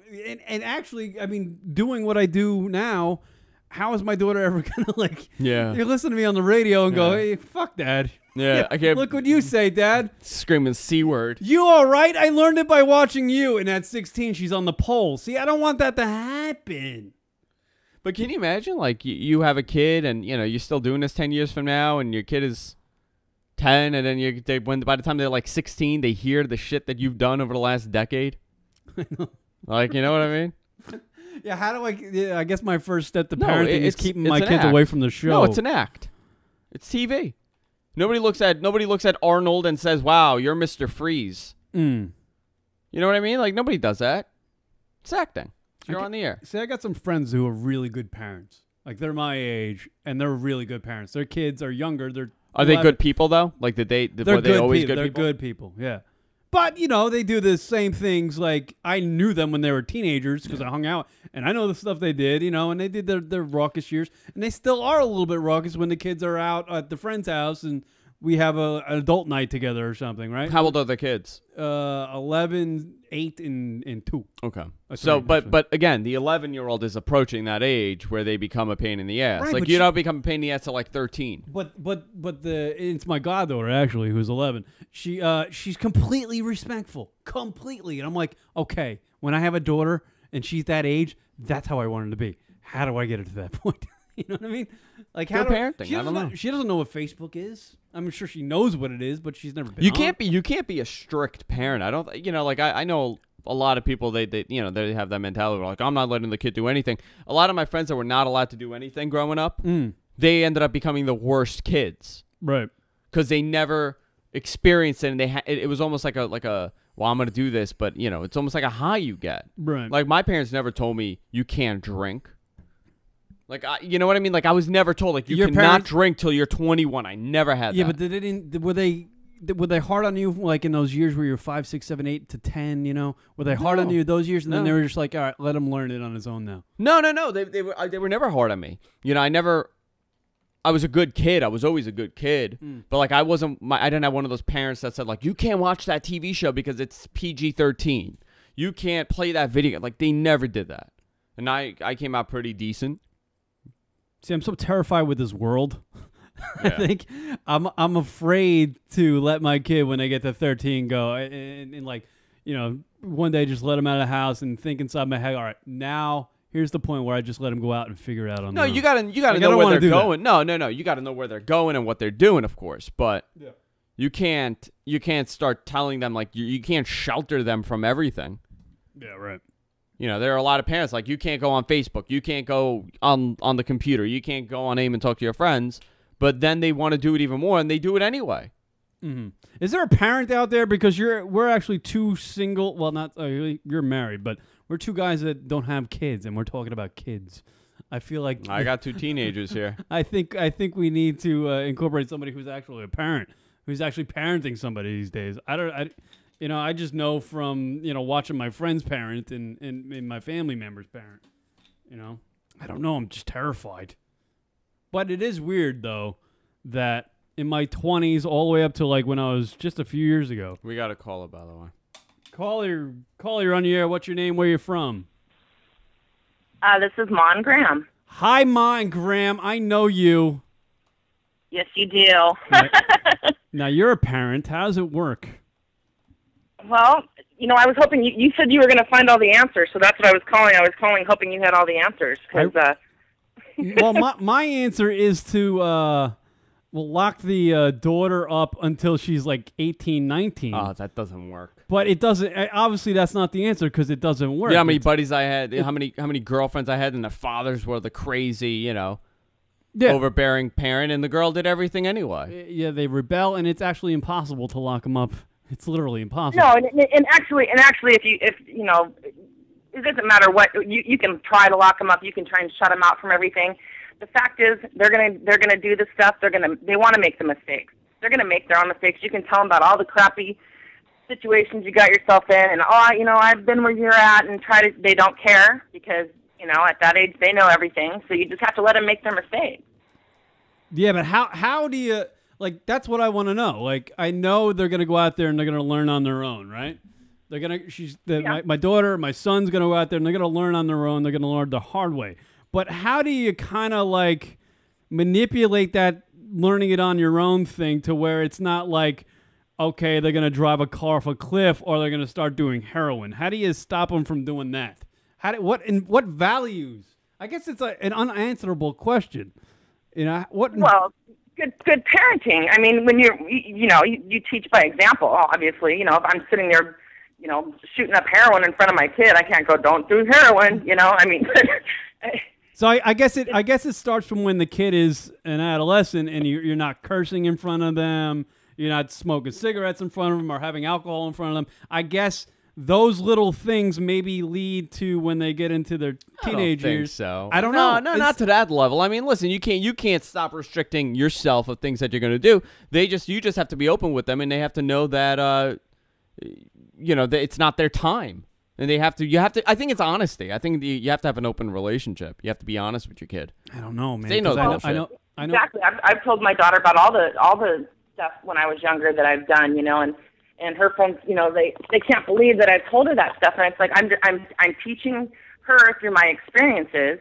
And so she knows, certain situations are going to get you in trouble. It doesn't mean she's not going to get herself in that situation anyway, but to give her an example or to tell her how I was able to manipulate through life, and just make sure that she's surrounded by good people, whether or not I smoke or drink. I mean, she can see it from somebody else and decide to do it. It's not, that's why, I do smoke and drink, but I don't think that if I had not smoked or drank in front of her that she wouldn't do it now. I mean, she's going to see it from other people. How about the parents that smoke pot with the kids?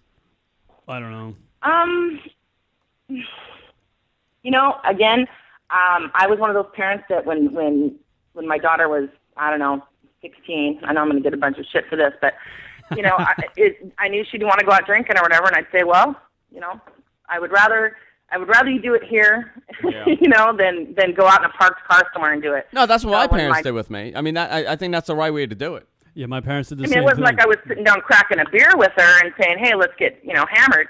But, I knew she was doing it, and same thing with the pot, she kind of, actually, she called me one time, and she had smoked pot for the first time, and she was freaking out so bad in the bathroom that she called me and was like, I smoked, and I'm freaking out, and so I talked her through it, and I was like, yeah, I know, I remember the first time I smoked, and I got her to calm down, and when she came home, she felt terrible, and I said, hey, it happens, and I'm glad that she felt comfortable enough to call me and say, hey, I'm happy, she's having a bad time of it, and, she didn't just curl up in a ball somewhere, and, Well, that's good parenting, because somebody else might have just started screaming at the kid, and you totally lose the trust thing, and they'll never call you after that. Yeah, right, and that's when the kid might rebel. Yeah.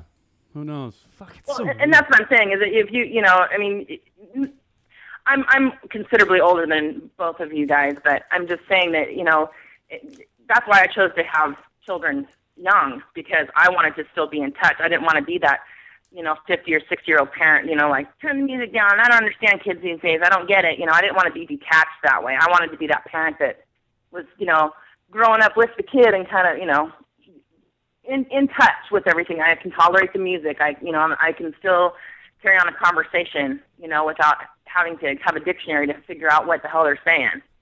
Yeah. By the way, Sigmund in the chat room, my opinion that everybody below the age of 20 is a complete moron, which is true. They just don't know anything yet. We're talking about how to raise them in this day and age. I don't know. It's an unanswerable question, really.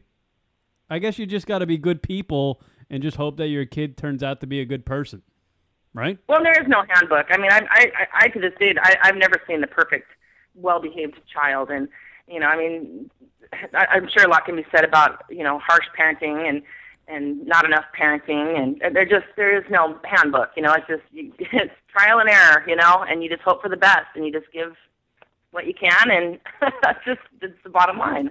Yeah, I'm just gonna try to keep my daughter off the pole, Ma. That's all I'm gonna try to do. You better keep your daughter off the pole. That's it. That's the only thing that really terrifies men when they have daughters. I guarantee it's like when they're in the delivery room and your wife or girlfriend has the baby. The second day when you actually see that kid in the room and he's on the little incubator or whatever, and he's getting all ready for life, you're thinking, okay, how do I keep that daughter off the pole? That's the thought. That's like one of the initial thoughts. I'm telling you. My daughter's a bikini barista, and my husband, and we live in a small town, and my husband, once in a while, let's swing in and see her, and he just cringes, it's just like he's so uncomfortable, and like my brother, everybody knows where she works, and they, I saw Ashley, and it's just funny how, to me, it's not stripping, but she's wearing next to nothing, and my family members just go through there as if it's a regular coffee stand, and yeah, my husband just he just wait a minute, what's a bikini barista? What's a bikini barista? Yeah, they don't have them here on the East Coast, but it's like a little coffee hut. Yeah, right, where it's like and the girls are in bikinis and they serve they serve coffee. Yeah, it's like Starbucks. Except for this, Yeah, this is more of a well, it's a lingerie barista thing, I should say. They wear, basically next to nothing, little thong bottoms, and they get good tips. But you're right. I mean, the only person that would really freak out is your husband seeing, his daughter there, because that's his little precious little bunny thing that he raised. I think it's a little. And what's funny is her customers. If my husband ever stops by there, he's had to go get the car or whatever, and the guys that are at the stand will ask her, "Oh, so is that your boyfriend?" And she's like, "No, it's my dad." Oh no. And my husband's, he's going to be 47, and she's 20. And so she just looks at him and goes, "That's my dad." And then they look at her like almost like it's like she's disgusting. It's like, what? No, it's my dad. Yeah, it's a crapshoot, this parenting thing, I guess. I don't know. Yeah. Listen, dude, I'm in the strip club every week, and those girls are coming out with thousands of dollars. Yeah, but it's a lot of money. It's not a good way to go, dude. It's not.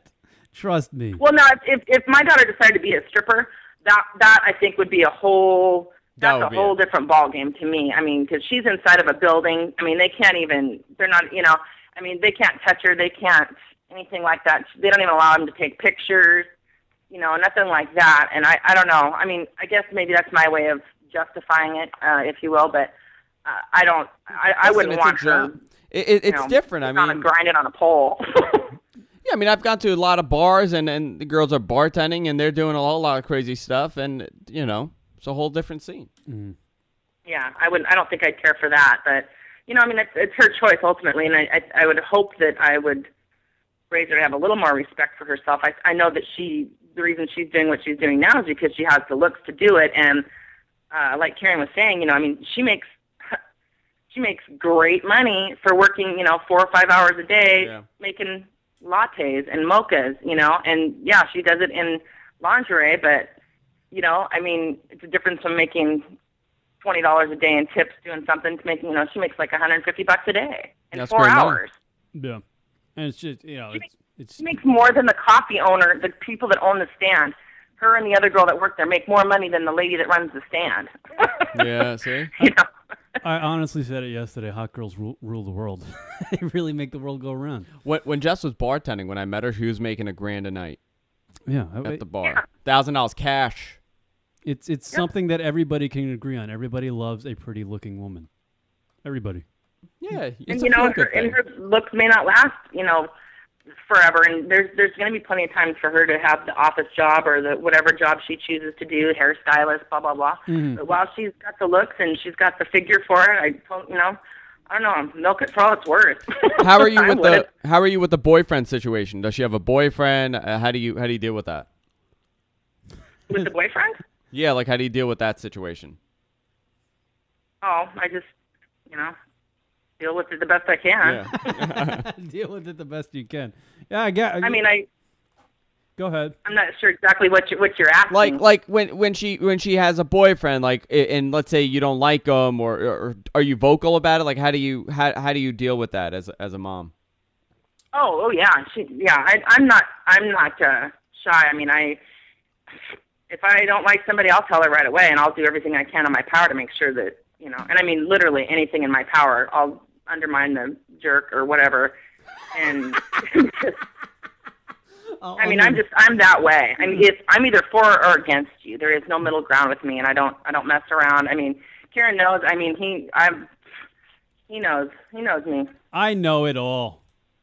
I mean, he knows I was his biggest fan, and it was. I don't know how to explain it, but I mean, it's been very difficult for the family to move on. I'll put it to you that way. It didn't work out. Obviously, I haven't. In full disclosure, I dated her daughter. Oh. Now it all comes around. It all comes around. Yeah, no, it just didn't work out. That's the way things happen. It's fine, But I enjoyed the family. The family's great. They're great. But it is hard. The topic of parenting. Because, like I said, I kind of want to be a parent at some point. And I kind of like kids, but I kind of want to raise them in the right way. And I just don't know how to do it. I guess I'll figure it out. It's one of them things you just figure out, I guess, huh? You have lots of experience already with your niece and nephew. I mean, that's and your other, I know. Okay. Other than Andrew and Rocket, I'm surrounded by kids all freaking day. Yeah. Everywhere I go, everybody's got a kid. Every time I go hang out. You have much more experience than I had, because I had no nieces and nephews really at that point, So I was kind of like, okay, now what? Yeah. So just figure it out. Yeah, I guess that's the way to. Well, until I have a kid, I'm going to live it up. And then I'll start worrying. I think you should. Yeah. All right. Thanks, Ma. Good conversation. You're welcome. Thank you. Bye. We'll talk to you soon. All right. There she goes. There's Ma and Graham, everybody. I didn't know. That's okay. She's a very cool lady. Very, very interesting. I like her very much. Yeah. The parenting thing. How did we get on that? Why has our show become like The View today? No idea. It really has. What happened to the strippers and porn star talk we always do? Listen, sometimes you got to do something different. Right? Change it up? Yeah. It's like a gradual progression. Sure. Of topics. The Daily Show, right? We're learning. Like every Monday when I do the show with Rock, I can literally do the same topics because it's a weekly. Yeah, yeah. And it's just fresh. Talk about different people, but same topics. You can't do that every day on The Daily Show, right? All right, we did pretty good. All right, we'll take a break. We'll come back to our final segment on the Kieran McCann's Lunatic Radio with Andrew Zarian right after this.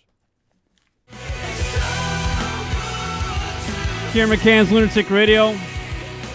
By the way, you're right, dummy in Tampa. I'm complaining about talking about parenting and politics on this radio show today. On the Monday night show, I spent 45 minutes on poop. So it kind of evens out, right? You got to listen to all 4 days, baby. 4 days a week I'm on this radio thing. Not with Andrew. Monday nights, Rock and I get all hammered and mix it up. Old school style. It's the Kieran McCann Lunatic Radio Show with Andrew Zarian. Number to call in, 646-233-4045. That's 646-233-4045. Don't be afraid to call in, people. We're nice. We're nice folks. We're not mean. By the way, we're on the Twitters and Facebooks. Our handle is @LunaticRadio, and on Facebook, I'll just do a search for the Lunatic Radio Show. You'll find it. It's there. We're there, hanging out. And when we're not on the air, we're usually mixing it up on the social networks, I'm always on there. Googling and Facebooking and all that stuff, right? Andrew loves the social network stuff. I absolutely hate it, actually. Yeah, it is. It actually it's getting kind of annoying. Now that we're doing a daily, and I've only done this 2 weeks, my phone blows up every 2 freaking seconds. What happened? You got a muscle spasm? Yeah, no, I got a cramp in my leg. Ooh. From what? I don't know. I just Do you work down. out? Do you run? No, I don't do anything. Are you a hairy man? Not that really. I want to ask this question. Not really. I just asked it, and I didn't want to ask Just on my arms. Yeah. Do you have to do the shit? Do you ever do the manscaping? Yeah, sure. You shave your nuts? Why am I asking this question? Why do you care? I don't know. I'm just trying, I don't know, making small talk, I guess. That's how you make small. This is what I ask men in elevators. Yeah, I'm completely. Like some people's like, oh, did you watch the Mets game yesterday? He's like, oh, so do you do the manscaping thing? Right. Do you do manscaping? Because I'm thinking about doing it. I'm just, I want to get some opinions. Mom Graham said I need potassium. I don't know. I got a weird cramp in my leg. I sat wrong. Yeah, eat a banana, dude. You're sitting here for like 3 hours. You do. You know what? I heard today that women like yourself who sit for 7 hours a day might get diabetes. So you should get up and move around. I should, because they're sitting on their ass. So you got to get up and move around, exercise, woman. Paris Hilton has a new song out. Why? We don't know. Did you hear it? It's awful. Best thing Paris Hilton did in her whole career was make a sex tape with Rick Solomon. And the only good part about the sex tape was the last 6 minutes. So let me. Did that explode her career? That was it, right? No. That made her career. What made her career is that she was born into a family that owned a chain of hotels. Yeah, but nobody really knew her. Like I'm talking like her celebrityhood. Well, she was a beautiful girl who was the daughter of a freaking gazillionaire. And the Hilton. I mean, it's a nationally known chain. It was pretty easy for her. I don't think Paris Hilton's a complete dope. But making music, come on. I think like the whole like baby talk thing is an act. She was doing an interview, and I forgot who it was with. And you know how she does that like whole baby talk thing? Yeah, I love it actually. It's awful. It's awful. She kind of broke character because like one of the questions caught her off guard, and she started speaking like a normal person. Right. If you Yeah. hear her speak like a normal person, she sounds actually kind of intelligent. Yeah, she does. And she can't be a complete dope because she's coming from the same genes of a guy who runs a at least a national hotel chain, you know? I am going to play it, by the way. She's 31, by the way. I didn't bring it up just not to play it. I am going to play the song. What is the song about? What is it called? I forgot the name. God, what is it? It's awful. I'll tell you right now. Manufactured Superstars. Drunk text. It's called Drunk Text. Oh. Yeah. We have the Drunk Call Hotline on the Monday Night Show. Yeah, maybe that should be the theme to the Drunk Call Hotline. Yeah, maybe we'll change it up. All right, here's Paris Hilton's latest song, everybody. Get ready. It's called Drunk Text. Actually, it's the Manufactured Superstars featuring Paris Hilton, so maybe it's not actually her song. But it's her. Let's give it a listen anyway. Don't tell me I'm going to... Oh, no, it was taken off? No. Are you kidding me? Is it? No, here it is. No. I think it's coming. Play. Put it down. It's way too loud. It's going to explode in our heads. It's going to play? No, it's not going to play. Why? It's taken down. They took it down? It was that bad? We just had it loaded up like a half hour ago. I'll see if you can find it. Yeah. Whatever. Let me find it. All right, you can find it. You're the music wizard. This is why I hate playing things straight off the internet. It never really works out for me. I cue things up, I set them up, I segue into them, and it's just a clusterfuck. Oh well, whatever. What else did we not cover today? Here, I got it. Oh, you got it? All right, go ahead, play it. I think that's By the way, 35% of adults still sleep with teddy bears. That is in the news today. Go ahead. And Paris Hilton. No. This is not working. No. The song's so bad, the internet eliminated it from the internet. What? They took it all down. It's all gone? Yeah. Really? Yeah. It was on all the major sites today. Can't find it. What's that about? Well, Mom and Graham got her wish. We didn't play it.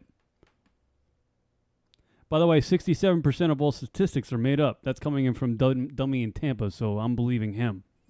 They took it down. Black Hole Recordings owns the copyright, and they took it down. Really? Why wouldn't they want that out there? Cocksuckers. I was ready to play it. Give you some airplay. Why? Why would you take that down? Yep, they're all down. There's like 5 different feeds, and they're all down. All right, whatever. You know what it was? It was one of those like talkovers, like the music is playing. She's like, she was saying like, "That's hot." You came up to me last week at the bar and you apologized. You're my BFF. And I said, "No problem," but it was a problem. It was a drunk text. Right. Now, Paris Hilton, I don't think is a chick that made a career off the sex tape. I think it just happened. It was like part of her stepping stone to make a career for herself.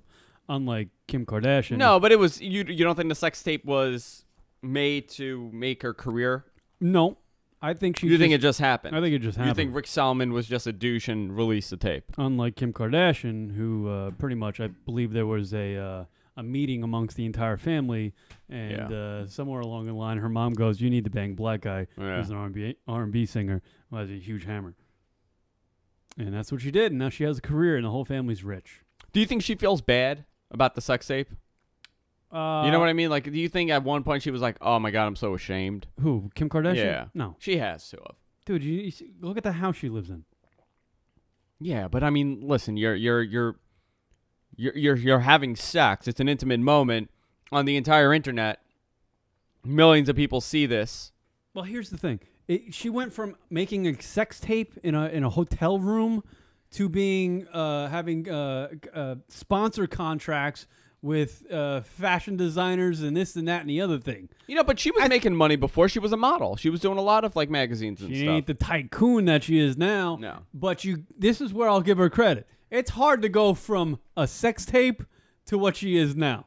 That's pretty amazing. That hasn't been done before. I don't think Paris Hilton did it. That sex tape came up when we already knew who Paris Hilton was. I actually didn't know who Kim Kardashian was until she was banging Ray J. You know Colin Farrell had a sex tape too. Or how I like to say, tackling his dick, because you really don't bang Ray J. It's kind of impossible. Yeah, let me see here. Rob Lowe had a sex tape. Literally, Ray J's dick went 6th in the draft. I'm looking here. Who else had a sex tape? Rob Lowe. I can do Ray J jokes all day. I love it. Kim Kardashian and Ray J. I'm Googling top sex tapes. Paris Hilton and Rick Salmon. Mm-hmm. This is top 10 sex tapes? It's top 11. Top 11 sex tapes. Gina Lee Nolan had a sex tape. Yeah, where's she these days? I don't know. She was a Baywatch babe, wasn't she? She was in Price is Right.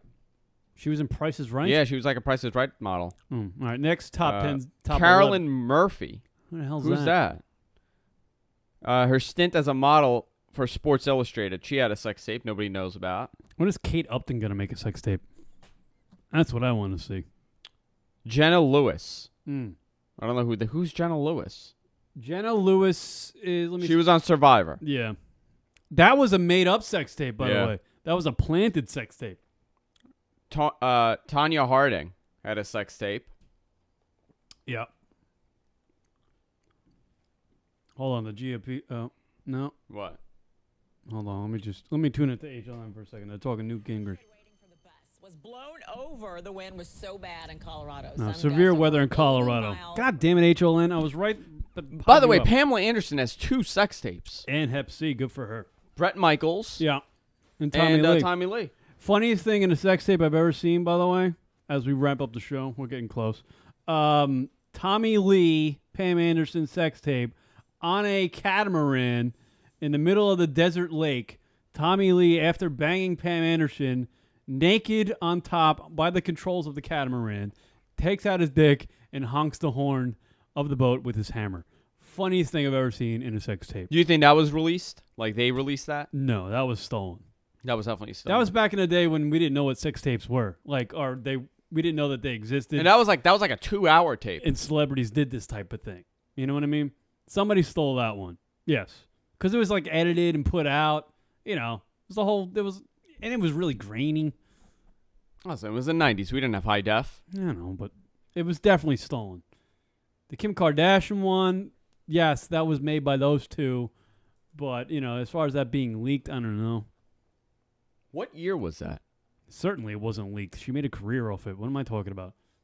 Kim Kardashian sex tape? No. The Pam Anderson. What year was that? It's got to be, Jesus, that's like mid-90s. Mid-90s or late 90s? No, mid-90s, I would think.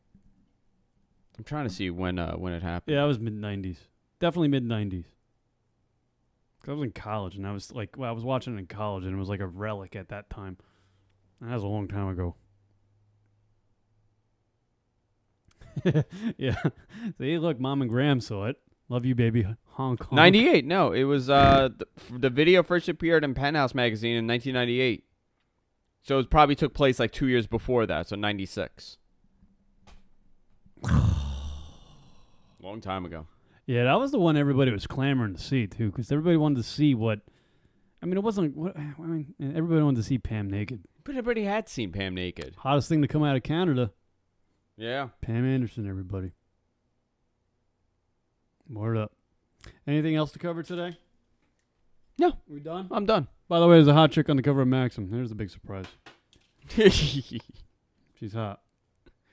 She would be my hottie of the week. Blondes. I'm into blondes now. Are you? Yeah. I'm not into blondes. Big fan of I never blondes. have. Always been brunettes. Did you see Kate Upton? Nothing. Nothing, dummy in Tampa. You're right, too long. Pam Anderson, 44 years old. 44. Good looking. Still looking good. Yeah. 44 is young, man. Come on. You know what I don't like about her? And a lot of women do this. Like, they shave the eyebrows and they, like, pencil them in. Why? Don't know. Why don't you just shave them? Look at her eyebrows. Yeah. It's like tattooed. It's not real. She still looks good. Just fix your eyebrow. If she fixed her eyebrows, she'd look a lot better. I honestly think Madonna looks good.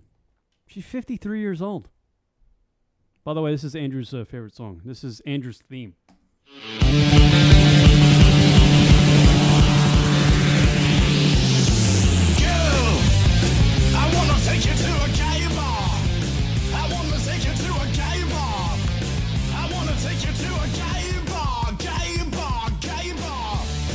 Maybe as I introduce you on the show, I'll play that. Yeah, that's a good thing. You know, get people the vibe that you put out. You know, let's go to a gay bar. Yeah. All right. That's it for the Kieran McCann's Lunatic Radio this week. We'll catch you guys next week, right? What do we have coming up next week? I have no idea. I'll figure it out over the weekend. Something good. Yeah, something good. All right, thank you, everybody, for it was actually a pretty good week of radio, I think. So, second week out, not too bad. Not bad. Thank you, everybody listening live in the chat room. Thank you to Mon Graham for the call-in. You people need to start calling into the radio show. Interact with us. We like interacting with you. Don't just type little messages on the thingamajig. What is it called? The chat room. Call into the radio program. Keep in touch with us on the Twitters, twitter.com/lunaticradio. Facebook, facebook.com/lunaticradio. All the podcasts and video feeds and all that stuff is posted on the Guys from Queens Radio Network. That's guysfromqueens.com. On iTunes, you can search Kieran McCann's Lunatic Radio to download all the stuff on iTunes. And on Monday nights, you can join me with Rock, OG Lunatic Radio, the lunaticradio.com show, 8 p.m. to 11 at lunaticradio.com. There you go. We get hammered on that show. All right, everybody. Thank you for the good week of radio and feedback. We'll see you next week. Peace.